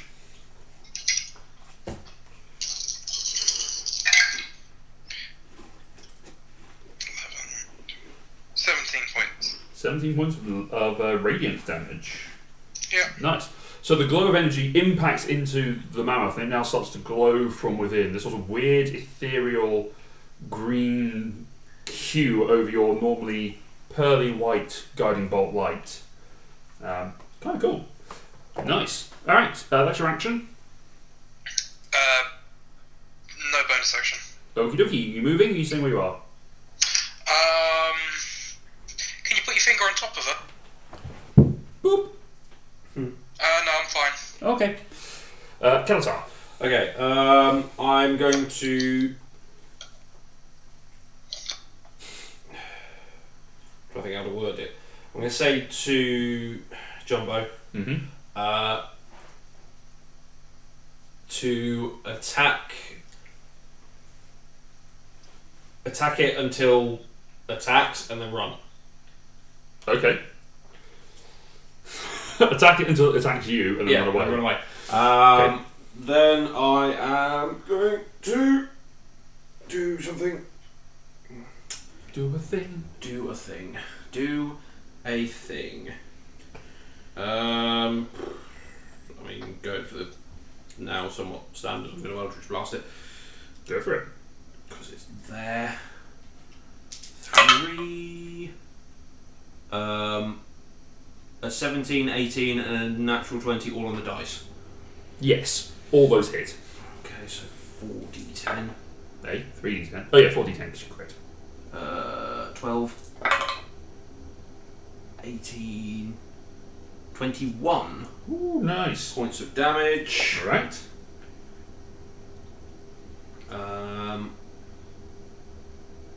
And as a bonus action, I am going to inspire Foundling. Mm-hmm. But you did have advantage on the first one of those attacks. As a guiding bolt. No, Okay. he's lower than all 3 of them. I will inspire Foundling with.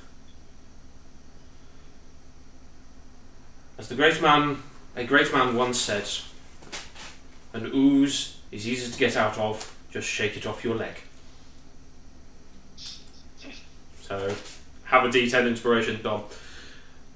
Thank you. I Roll. feel so inspired. Make a perception check, Foundling. Oh,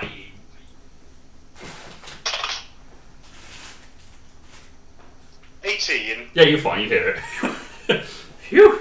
It's a little muffled, it's all the ooze can just be shaken off. I feel inspired. Yeah. It's now your turn, Foundling, unless you're moving, Kalasar. There. Enter stage left. No, I'm going to stay where I am. Pursued by. A bear. Pursued by an ooze. Honestly, a bear would be good at this stage. Exeunt pursued by a mammoth. Alright, Foundling, you're up. I'd like to Let's try do to this. escape this thing. Make an athletics check. Can I use acrobatics? No. Can I use Step of the Wind? No, because that's not. That gives you disengage or dodge. Yeah. Or double your movement, so no, that wouldn't help here. Okay. Athletics it is. I'll try. Ooh, that's pretty good. Let's have the inspiration. That's very good. That's 26. Yeah, you managed I'll to. do. Getting your flanks and feeling the. Just shake the ooze off, you managed to grab onto a vine and just shimmy out, pulling yourself away from it and throwing yourself out to the side. Bloop. I'm imagining he actually reached up and managed to grab hold of one of the moose horns and just wrenched himself out. Oh yeah. Sure, why not? Let's let that happen. That's funnier. You managed to flop yourself out. You're now out. Was that my action? That was your action, yes. Bonus action, dodge. Okay, you take the dodge action. Brings us to its turn. At the start of its turn, the contained Action takes a pitiful 19 points of necrotic damage. Pitiful? That's the same you took last turn for the same. I know, it's pitiful. Alright, it is then going to turn around and attempt to slam against Trick, Yeah. because you annoyed it. That is a 24 to hit. That hits.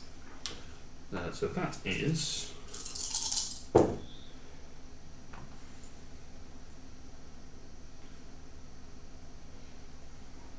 31 points of bludgeoning damage.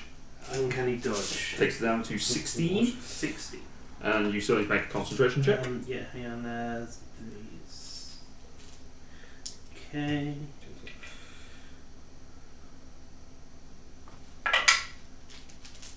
Uh, 21. Okay. Making a second attack against you. Not as good. 18 to hit. That is my AC. Ah. Not as bad on the damage this time. 21 points of bludgeoning damage. So it just swings its big vine-like trunk and slams into the side of you. Hold on, managing to dodge out the first one. Make a con save for the second. I used the wrong reaction. 14. Yeah, success. Yeah. DC was 11. Yeah. That time, so you're right.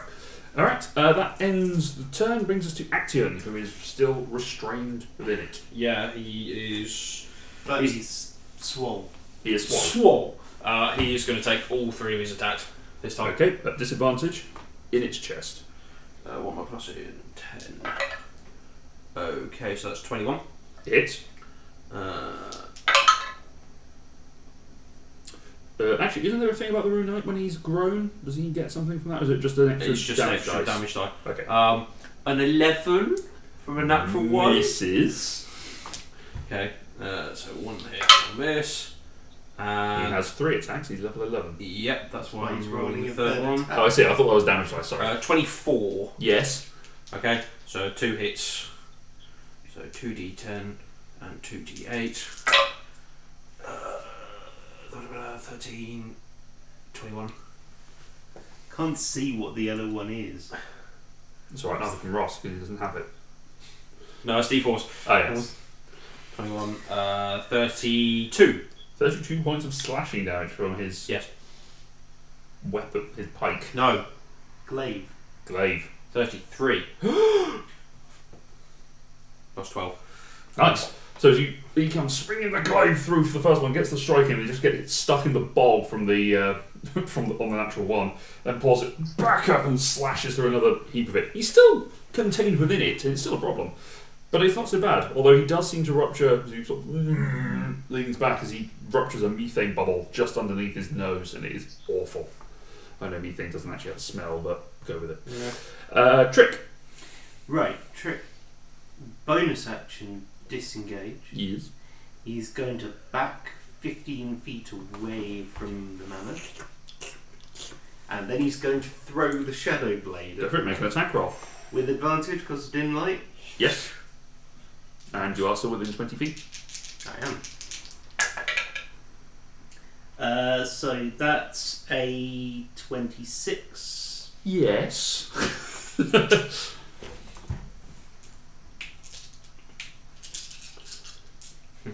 All of the d6. No, not all of these, because it's got 2d8s in it. Cool. That's a bit better. Ouch.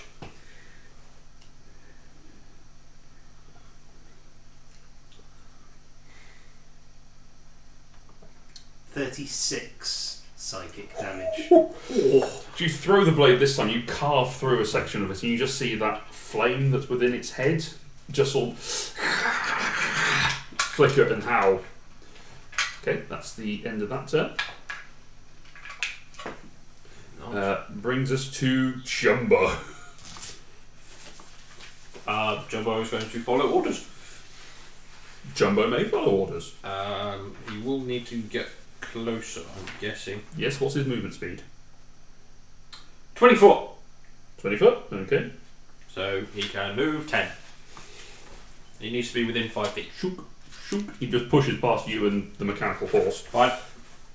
And he is going to make his shatter attack. Go. Or shard attack. Shard Sorry. attack. It says shatter on here for some reason. Oh, make an attack roll. Plus 4. Might work. 18. 18 does hit.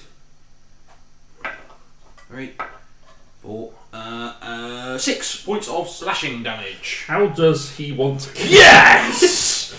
2 hit points left. Oh yes! He's just gonna kind of swing an arm through about kind of yay high. So basically, he's gonna cut its ankle. Effectively. Really, Jumbo's going to get the kill on this. Yep.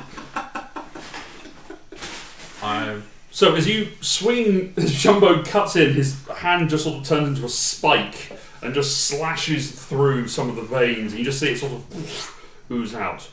As it does, you do see that some pinpricks of light just sort of start to flow out. 4 of these float out of the contained within inside, and 2 from the 2 from the head just start to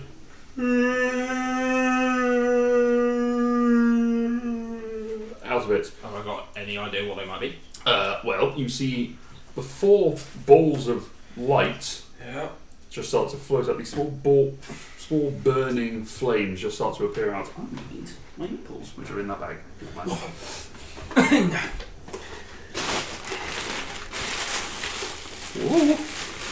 No, I'm gonna wait.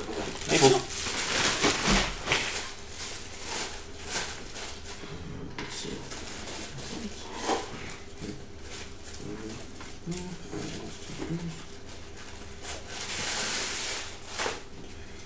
Alrighty.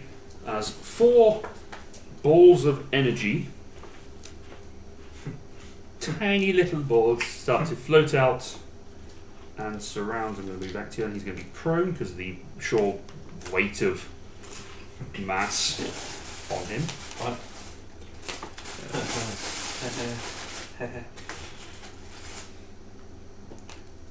Surrounding there. As well as It's these. got a hell of a long way back. Sorry?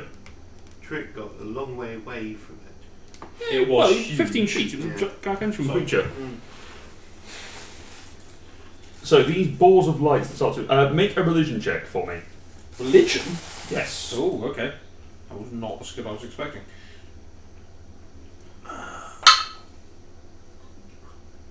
10. 10. Cool. So that is that's Jumbo's turn. Kafina's up. Jumbo. Kavina's like, whoa. Is it a bonus action to fire one of the, or to fire two of the meteors? I believe so. Yes. I believe you are correct. Right. I will fire one at one each at two of the balls of light. Okay. They are dex saves. Yes. I think so. That is a 23 Yep. and a 19. So they both take half damage. Okay. So the first one takes 8. 8 divided by 2 is 4, and the second one takes 7 divided by 2, which is something. Okay. 4. As the electricity impacts into them, it just sparks off around. Has no impact whatsoever. Right, V goes, oh shit. She can drop concentration Correct. free, can't she? Yes. She'd probably do that if this is obviously having no effect. Mm-hmm. She's still got her action. She will try Rolling Thunder. Sure. At which one? Any of the Hang on. small balls?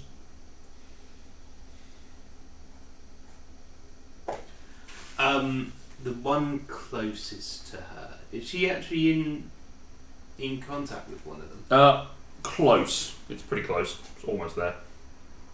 In that case, she will not. She'll try Thunderclap. Okay. So it's a con save? Yes. 13.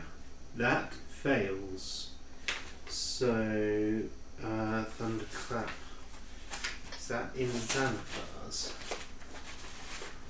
I think so. Thunderclap. Thunderclap, yes. 3d6. 3d6 thunder damage. Yes. This has made a very loud noise. Yes. Oh, don't worry. They're aware. So that is 12 points of thunder damage. Alrighty, to spirit number 1. Alrighty, that ends Kafina's turn. Anna. I'm trying to find out how my turn undead thing works. You just say it's a channel divinity, so you just use your action to turn undead. If they're of a certain CR level, it would be destroy undead. Which I think. Yeah, sure, we'll go for that. 30 feet. 30 foot around you, that would be 1, 2, 3, 4. I'll try and get as many as possible. That would be all of them. Yeah, we'll try for that. What is your DC? 16, I think. 16, okay, and it's Yeah, 16. it's a wisdom save, yes? I believe so. Turn by wisdom save. Okay, so 4, 1. No. No. No. Yes. Yes. Yes. Okay, so as you present your holy symbol, you just thrust it forward, hoping for whatever undead to disappear. And in a sort of a yawn that expands from it of Morpheus's divine dream energy, it just which eliminates these 3 completely. As it just impacts into them, they just. I thought there were only 4. Were there 6? There were 4 of those balls of light, and then there were 2 that came out of the head that were humanoid. Ah. So they're dead. So what's left at this point? 1 ball of energy and the 2 big humanoids. Actually, I need to roll initiative for each of those separately. Yeah, nice. my turn. That is your turn. It now is the turn of the ghosts. So, one is going to go for Action, one is going to go for Foundling. Okay.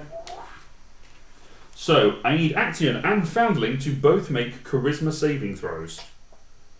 You're picking Do the I get best any one. bonus for having dodged last turn? Sorry? I took the dodge action last turn. Does that help at all? It would with a Dexterity save and not a Charisma. Okay. 16! Success. 10. As the ghost comes down to Foundling, it reaches out and touches into his chest. He's standing there naturally, or they are standing there naturally defensive. The ghost steps through and Foundling just drops their guard and turns, Uh-oh.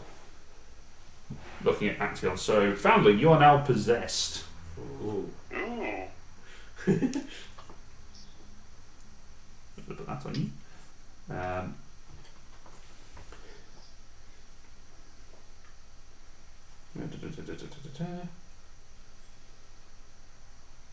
Nice. Okay.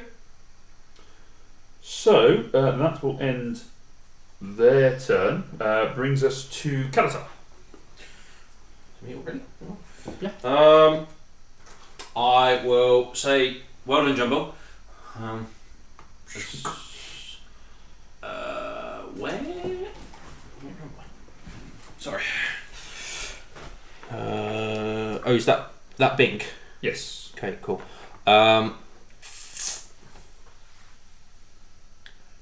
Would I know that Foundling has been...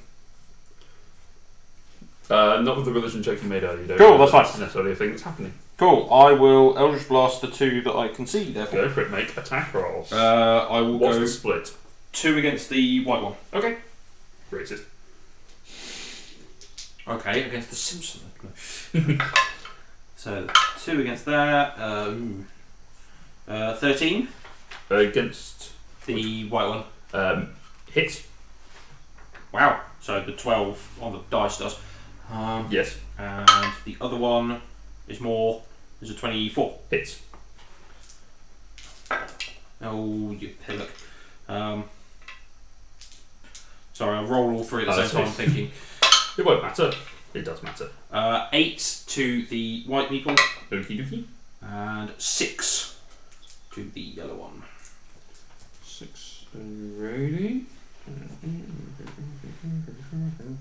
Cool. Alright, that is your action. I'm going to leave it there. Alrighty. Brings us to Foundling. Now, let's see.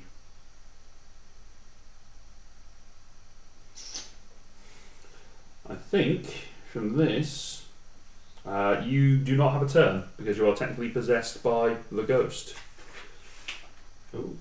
So that would bring us then to the last remaining Will-O-Wisp. Ooh. It is going to shock Kalatar. Ooh. Actually, no. It will shock Bink, not Bink. Jumbo. Go on! Because Jumbo sliced the thing apart. Come on, Jumbo. That is a 15 to hit. Yeah, that hits. That is 7 points. Sorry, yeah, 8 points of lightning damage. 8. That's it. They are not very powerful. They were just there. That ends their turn. Action is currently prone with a ghost. He will stand up. I presume he is still swole. Yes, he's large. Cool. Large in charge. He's going to swing his glaive at this thing in front of him. Attack a ghost. It's alright. 15 Hits. and 2 26s. Yes.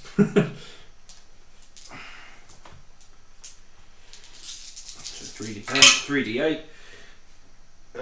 Ouch. 10,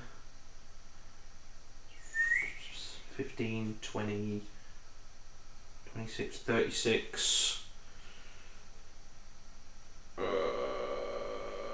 36 plus 18, 54.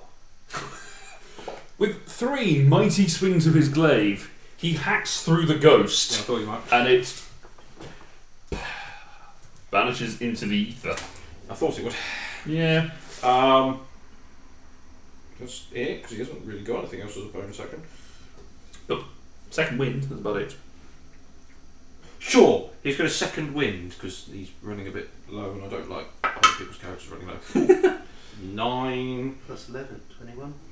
No, 20. 20. So it's your fighter level, isn't Yes. It's now Jumbo's turn. Jumbo was following the last order given to it, was attack until you are attacked. Yep. So he now starts running away from the Will-O-Wisp. Fine. Which does mean he gets an attack of opportunity from I it. thought he might. Natural 20. it? But it's from the Will-O-Wisp. It's not going to do a huge amount of damage. Lead to 20 points of lightning damage. Is he hurt? Quite. Alright, Kafina.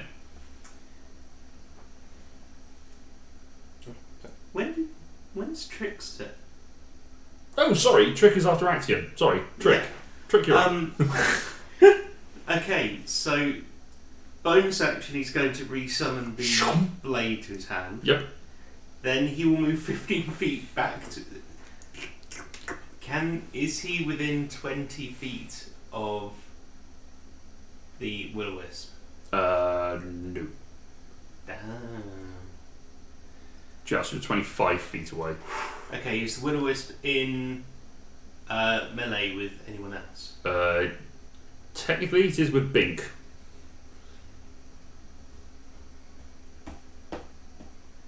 We'll give it a try.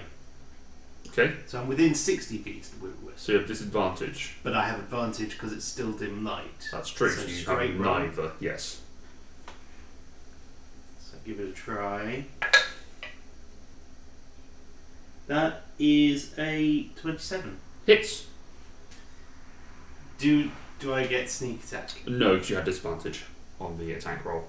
You had a disadvantage on it. That's part of Interesting. it. So it's one of those odd ones because its sneak attack is one of the overriding things if you don't have disadvantage.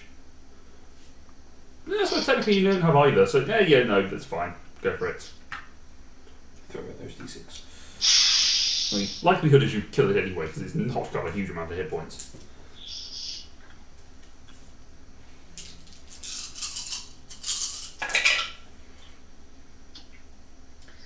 That's some. What today? Some, not a lot.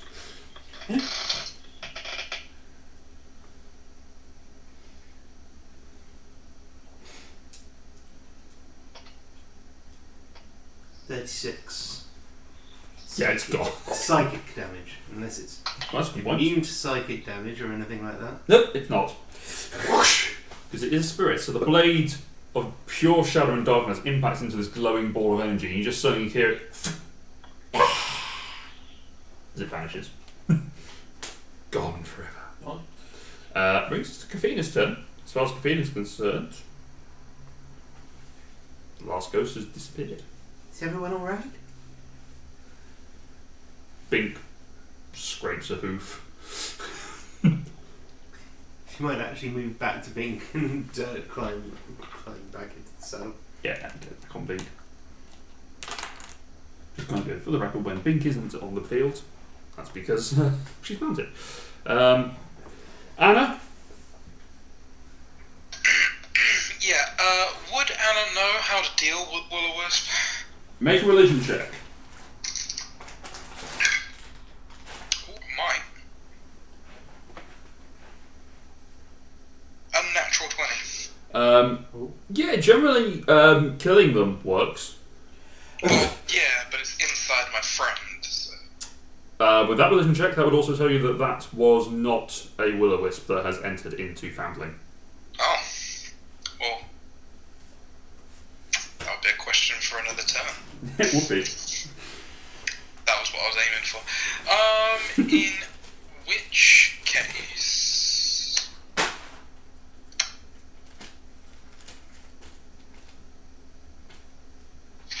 Is it just Foundling now, isn't it?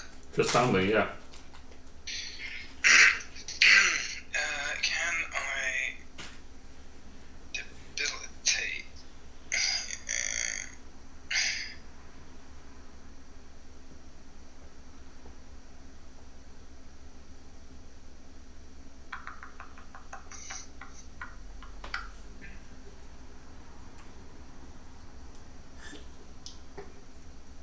What are you doing, Anna?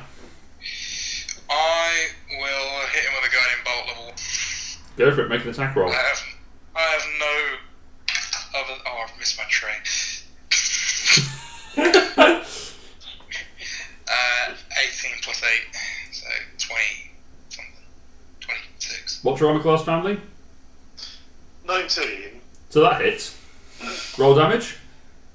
Also, don't forget, Connor, when you're making attacks like Guiding Bolt, to declare what level you're casting it at. Yeah, I said first level. Oh, okay, I missed that. Yeah, no. 13 points. 13 points of radiant damage to you, family. Okay. That brings us to the ghost's turn. So, inside family, it is going to move him towards Trick. Foundling, can you make 2 attacks with the Tonfa against Trick, please? That's a 15 and a 24. And the 24 hits. Roll damage, please. One of those might help. 9 damage. Okay, I'm going to fade away. Okay, so you turn invisible. Ooh. So as you sort of lumber forward, family, you feel your body not your own. You can see this happening through your own eyes, but your head suddenly swivels towards family, and you rush forward, swinging the tonfas out, impacting into him. 19. Okay. Just to keep. Yeah, no, I knew what you were rolling for. I just was wondering why you were showing him. I trust you. But there's a reason why you're here and they're on the phone.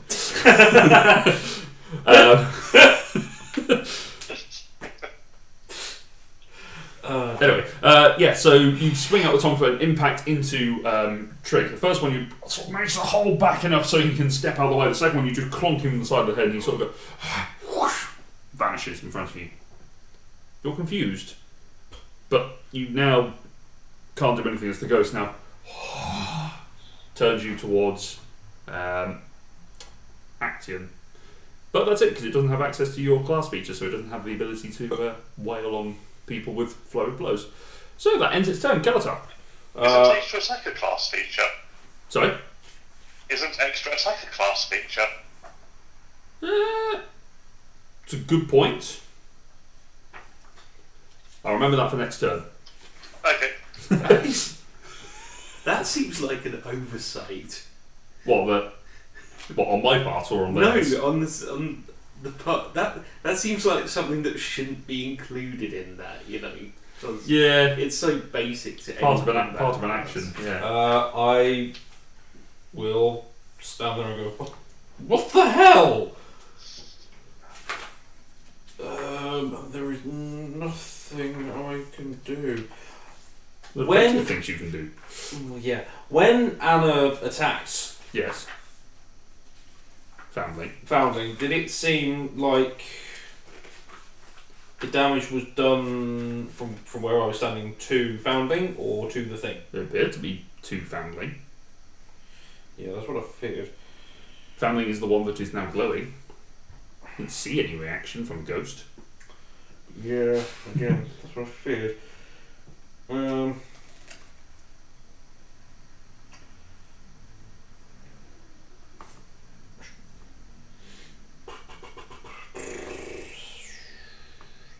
What's that do? I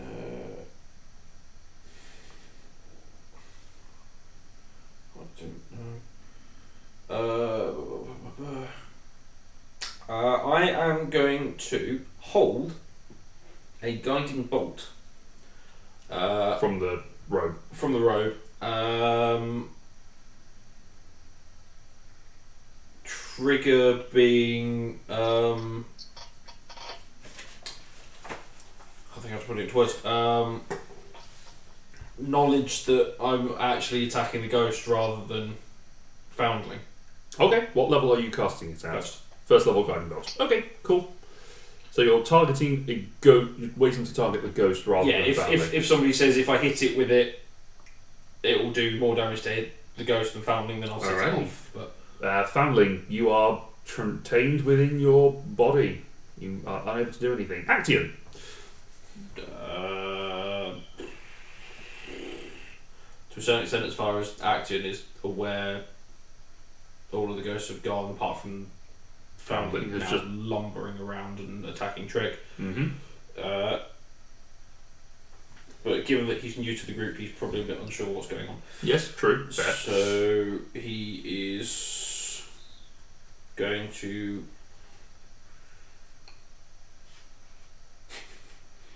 do something.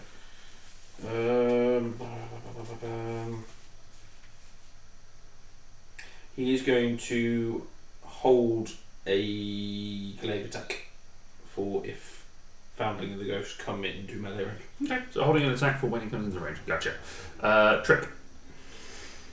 You are invisible until the end of your turn, I believe? Or until you do At the something. end of my turn, I attack, deal damage, Or cast. or cause it to Make a save. Make a save. Gotcha. So it's not necessarily So a what I cast spell. can do, I can bonus action return the Shadow Blade to me. Yep. I'm going to move 15 feet away from Foundling. This way? Or towards your friends? No, away from my friends, I think. And then I'll throw the Shadow Blade at him. Go for it, make an attack roll with advantage. Which also triggers the glowing of the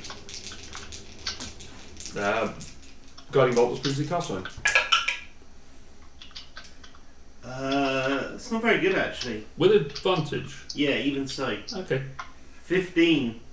Believe That's that is less than his armor class. That is less than the armor class. So you throw it, suddenly reappear invisible, but Foundling's natural reflexes of things being thrown at him just parry it aside.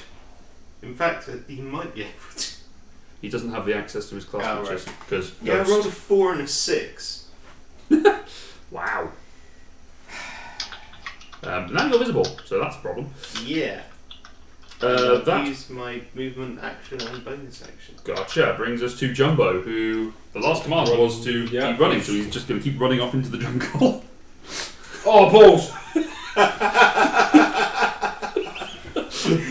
Yeah! Uses his full movement, just runs into the jungle. I brought this one myself. He can only move 20 feet. Yeah, he dashed. Fair enough. But he can still only run 20 feet, but still, he just I brought this upon myself. She just runs away. Kafina. No, wait. Oh. I don't know what's going on. No, it's Gerald. Because he's not here. Even so.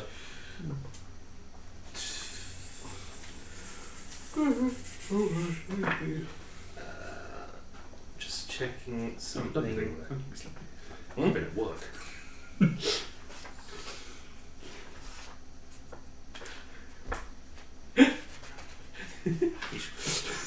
Sorry. I can see the chat on Twitch. Ross says he doesn't know what's happening but swing the glaive. That sounds about right. What do you, buddy? Hi, Ross.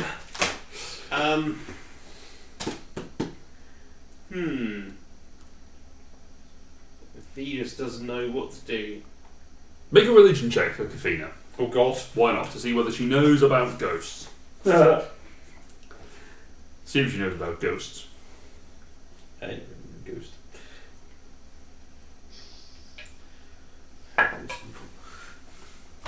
Oh, it's intelligence, isn't it?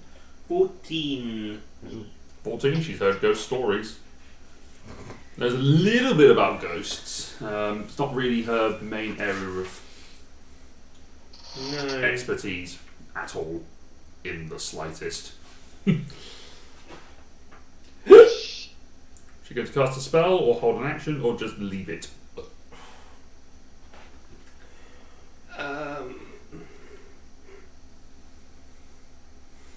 Anna, you're up next. Okay, she is going to cast Slow on Foundling. Okay. Nice.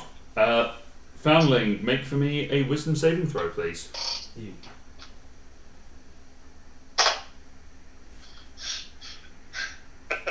Natural 20, so that's a total of 23. Yeah, it's about 6 more than Kafina's spellcasting or spell DC. Alright, so slow is thrown out and does not affect Foundling. Cool. Anna, Guiding bolt. go for First it. level. How much? What level? First. First. Uno. Okay, Yeah. make your attack roll. 18. Foundling, armor class? Misses. No. And the class is 19. Nice. Deflect it away with one of the tonfa. That's it. That's all. Alright, brings us to the ghost turn. The ghost is going to do ghost things. Let's go to... It doesn't know that it's holding an action, just holding a big glaive, so he does get to make his attacks. Do you do it with... Yeah, I do, yeah. Because they get to. I can never remember. Aim for 19 or higher. It's a hit. 2 hits. Okay, roll damage. One was a 5. So this is 2 hits against you, Foundling. Oh. 14, 20, 32. 32 points of slashing damage to you, Foundling. Ow. Sorry. But it's okay, you get to make your revenge. Make 2 attack rolls. Because, you know what, I feel like extra attack, you're right, it is a bit of an oversight. And he's a melee fighter, so feels more natural to punch twice. Is it really a class feature if more than one class gets it? Yeah. And various... Like... Oh, there's a 24 and a 25. That'll hit. Yeah, we've hit.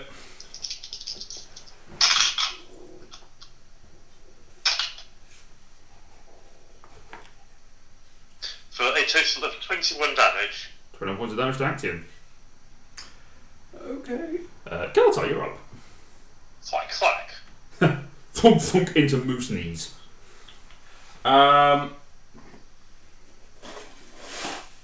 Does the charge on the...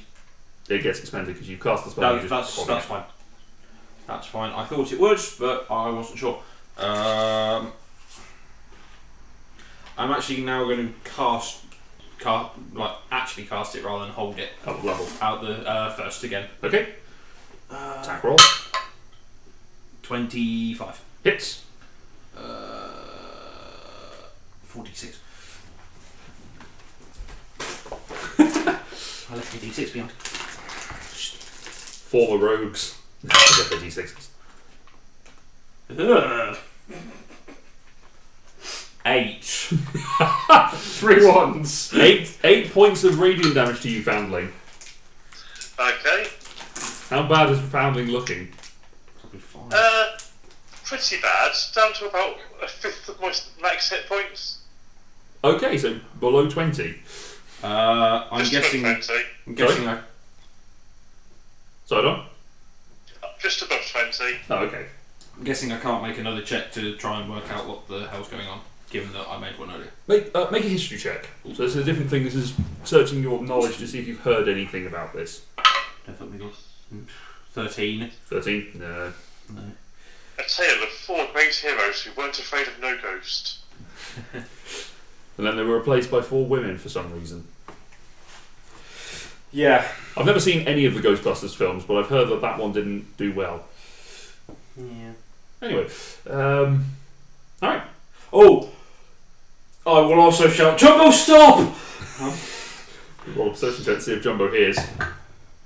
Yeah, natural 20, he hears. Good lad. That's what I like. Actian. 90. Oh, sugar. Yeah. Slashy. Yeah, just gonna swing the glaive. Go for it. Yeah, they all hit. Yeah, they really do. Lowest I roll was a 15. Okay, roll the damage separately, please. Okay. So first one. No, not that one. That one. Ouch. is 19. Okay, 19 points of damage to you, Foundling. Okay. Still up. Just about. Yeah, not now. Not now. Another 19. Yeah, I'm down. I was on 3 hit points. Yeah. And then as the third one, because he's committed to the swing, cuts through Foundling, dealing 2 automatic death failures. Thanks. Sorry. The ghost does appear the other side of him, though. The hell? So the ghost has come out. Oh my god.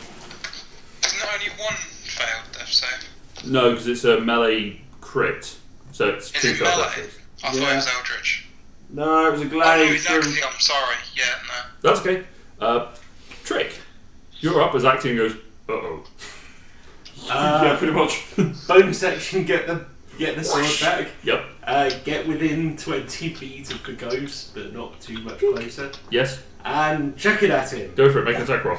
Advantage? Yes.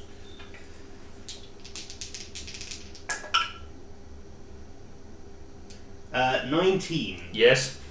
Does not have a lot of hit points. Roll them d6 and d8. Where's the thing gone? Yep.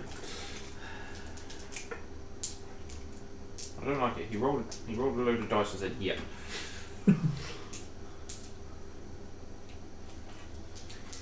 Yes.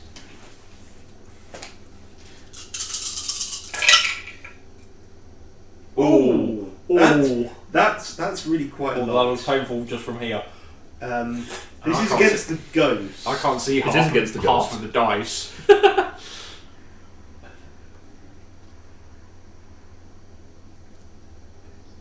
46. Okay. The sword hits the ghost. Like,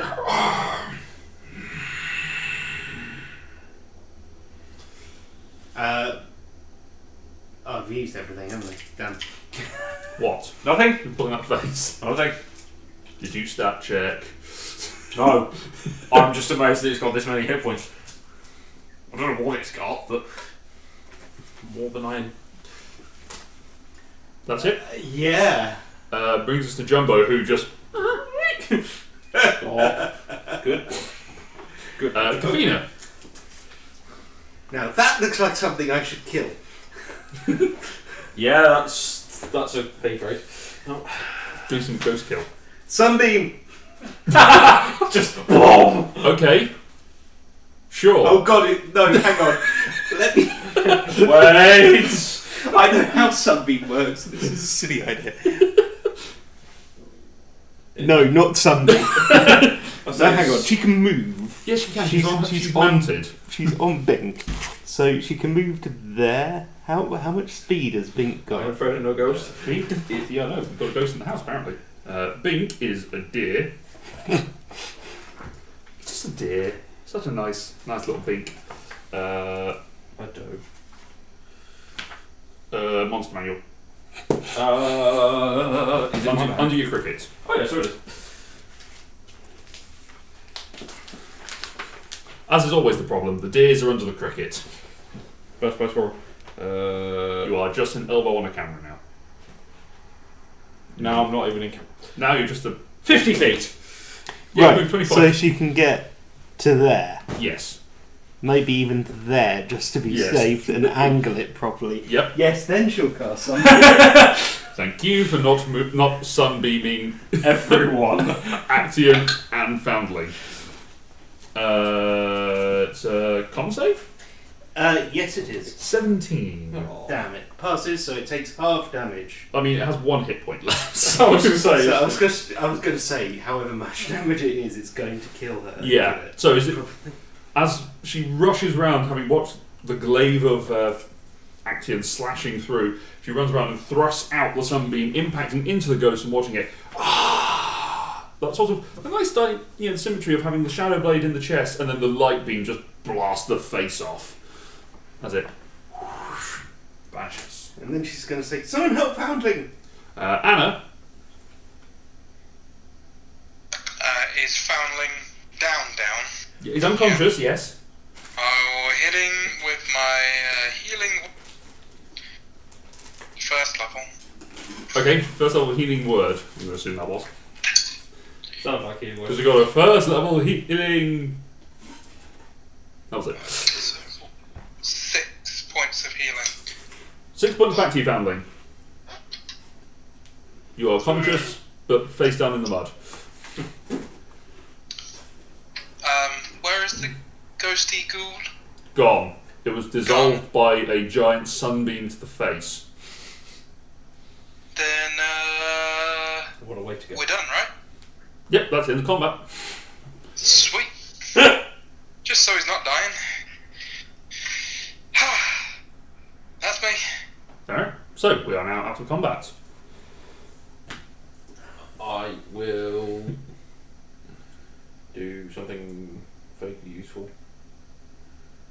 So please do something fairly useful. Can we take a rest? You may take a short rest if you wish. You may take a long rest if you wish. Really? We haven't been travelling. You haven't, but you're fairly early in the day. You can Yeah. have one. If we're taking a short rest, then You take a short rest? Short rest sounds good. Go. Foundling, short rest? Yeah. Cool. Roll your hit dice. Roll. can I Song of Rest even if I'm not using hit dice? Yeah. Cool. I will Song of Rest. Good. You took no damage. Exactly. 5. Right. What's your I song? get my channel divinity back, so. What's your song, Keltar? I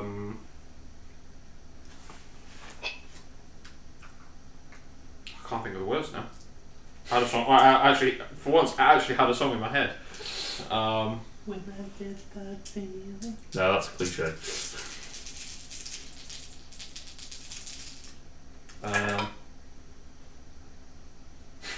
No, it's gone. Okay. Sorry.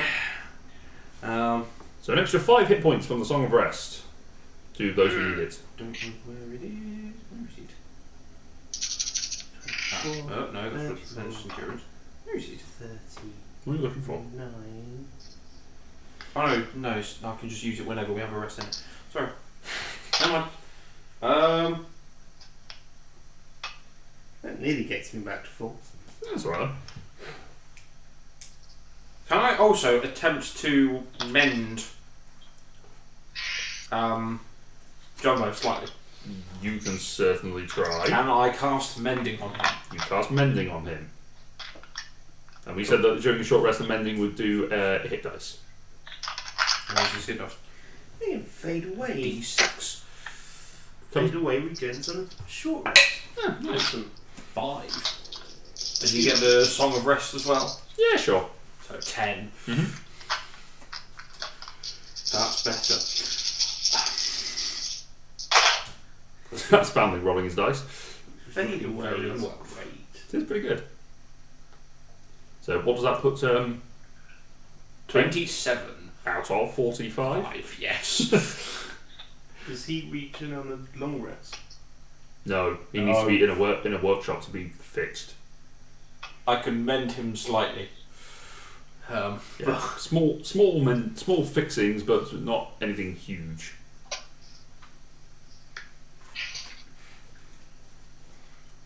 Why is this guy useful? I found a book. He's useful because he can carry the handy haversack. Other than that, not a lot. Yeah, he's carrying a haversack that's slightly bigger than he is. And he nearly ran off into the jungle. Yes. with it. Yes. Because I gave the command to attack and then run away. If he's I attacked, didn't think he would kind of keep going. keep going, and I didn't think he would just Yeah, you got lucky. I rolled a 20 on the perception. Otherwise, he would have been going. Damn it. Alright, so. Theoretically, it would hold person work. No. No, because he's a construct. Yeah, sorry. Short answer. Monster. Yeah. Which seems like massive overkill. Yeah. 5th level, whole monster, stop running away. Yeah. Yeah, especially when you can just tell him, stop. Yeah. Alright, so. Is there anything that you want to accomplish on the short rest, or are you just going to keep on keeping on? That was unpleasant.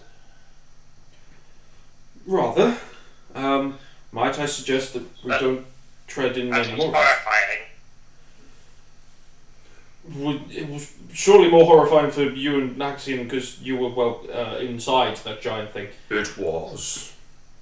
I thought so. Being engulfed was not so bad. Being taken control of. No, I didn't want that. Ooh. I don't think any of us want that. No one gets to choose who I am.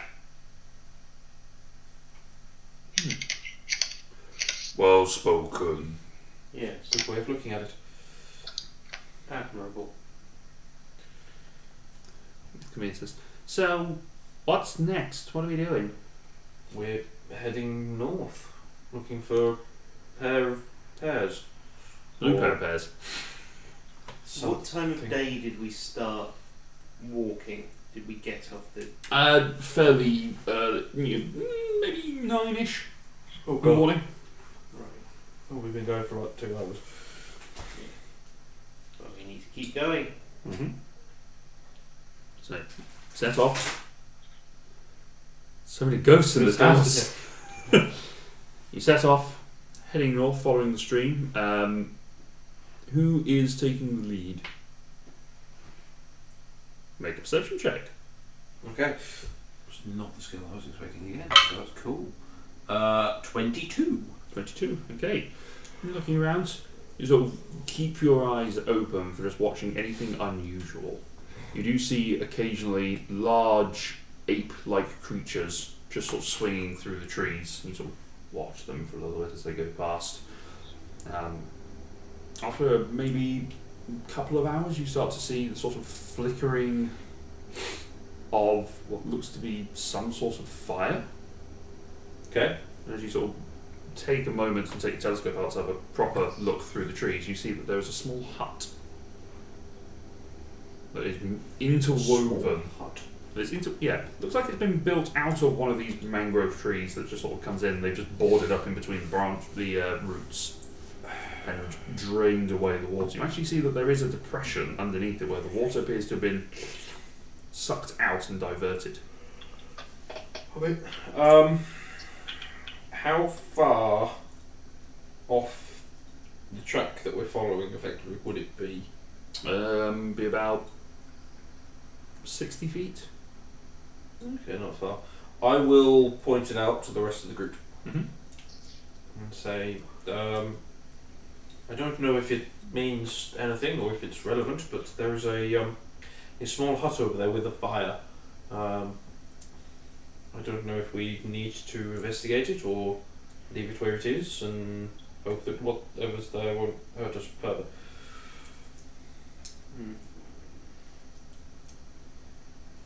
I don't want to be late to meet the dragons, and they don't seem like the most patient people. No, I wouldn't have thought so.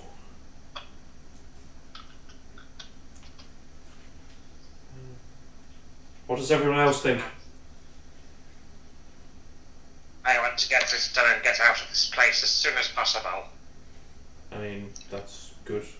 Anna, how many I days? agree with that. How many days have we got? It was 4, wasn't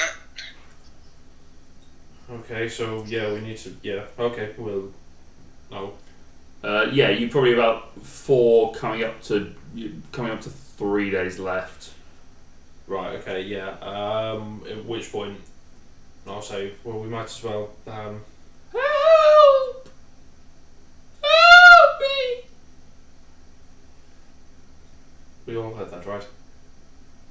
You did. Oh God. Something wants us to think it needs help. Did that come from the hut? In the sort of vague direction of. I will say. Let's split the pot. I will say those with the highest passive perception, which is probably Kalatar, Anna, which probably is, 16. Trick. and Trick. Yeah, Kalatar, Anna, and Trick make perception checks. 22. Unnatural 20. 24.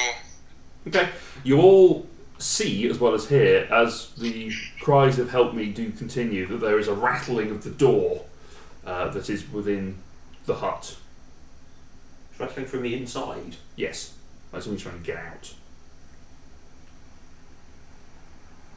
Right, either there's a woman in How that. far away is it? About 60 feet. There's either a woman I in. will attempt to mind link. Oh. Do you need to be able to see the creature? I don't think I do. Double check for me. I am. I think this came up last time with the thing underwater, and you can link with things you couldn't see. That's true.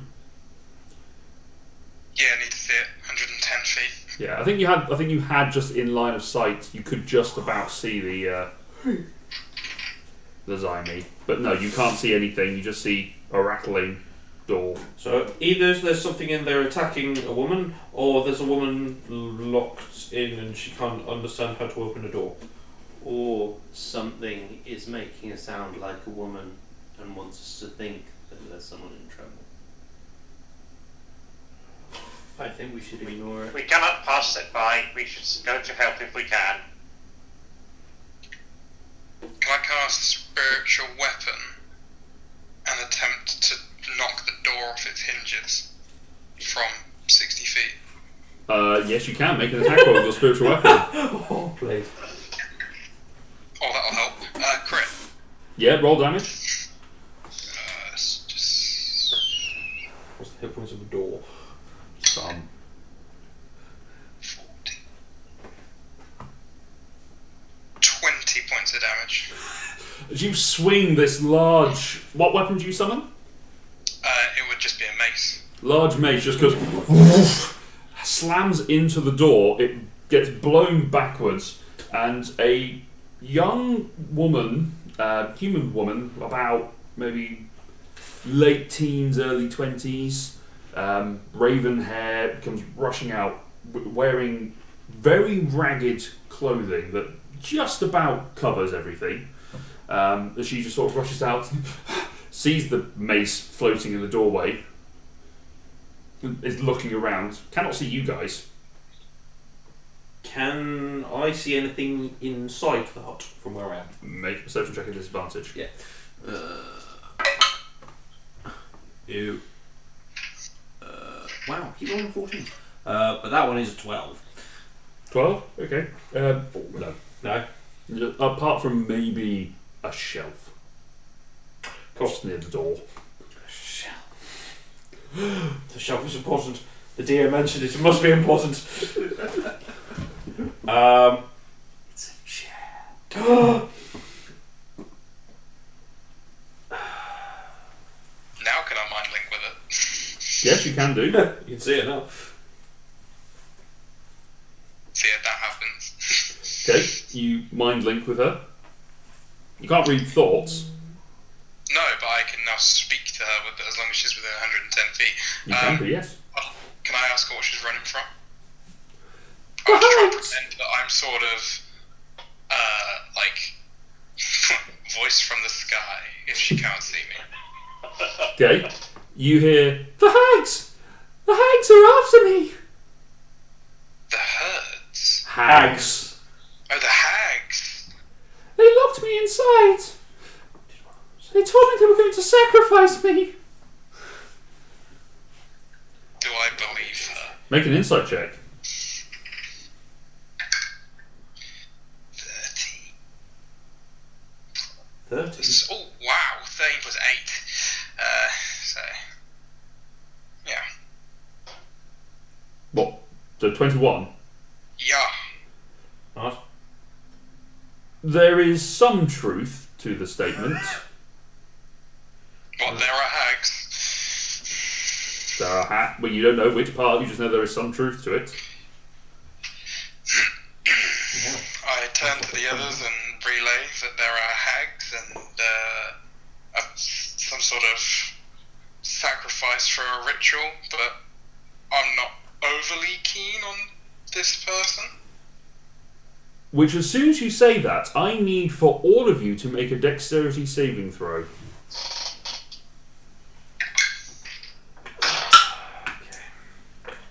Bear with.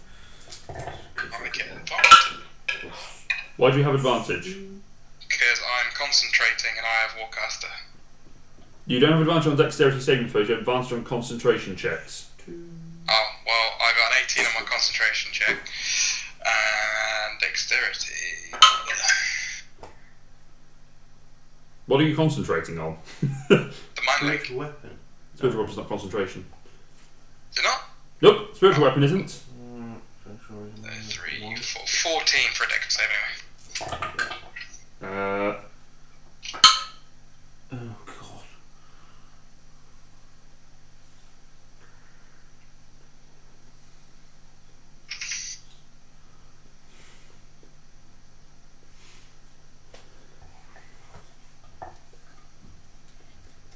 Okay, so sound off for the saves. 28 for trick, Success. 7 for fee, Fail. 8 for Skeletor, Yeah, fail. 13 for Jumbo, 1 For active. for Action. Jumbo succeeds, Wow! so takes half damage. And Foundling, 15. success. And Anna, you were a 14. 14, success. So, those of you who failed take 23 points of lightning damage, 23. which Kafina is resistant to, so it takes 12. 12. 12 points to those who succeeded, and nothing to the two evasionists. Did you say 12 points? 12 points, yes. Hang on. As you say there are hags, a crackling bolt of lightning fires out across you on your path, revealing an old, withered woman just kind of like the Furies in the Hercules film. So imagine that old woman, scraggly long hair. Do I mean the Furies? No, I mean the Fates. I'm trying to think which Hercules film you mean. The Disney. Disney cartoon one. For about Yeah, whenever it was. the Fates.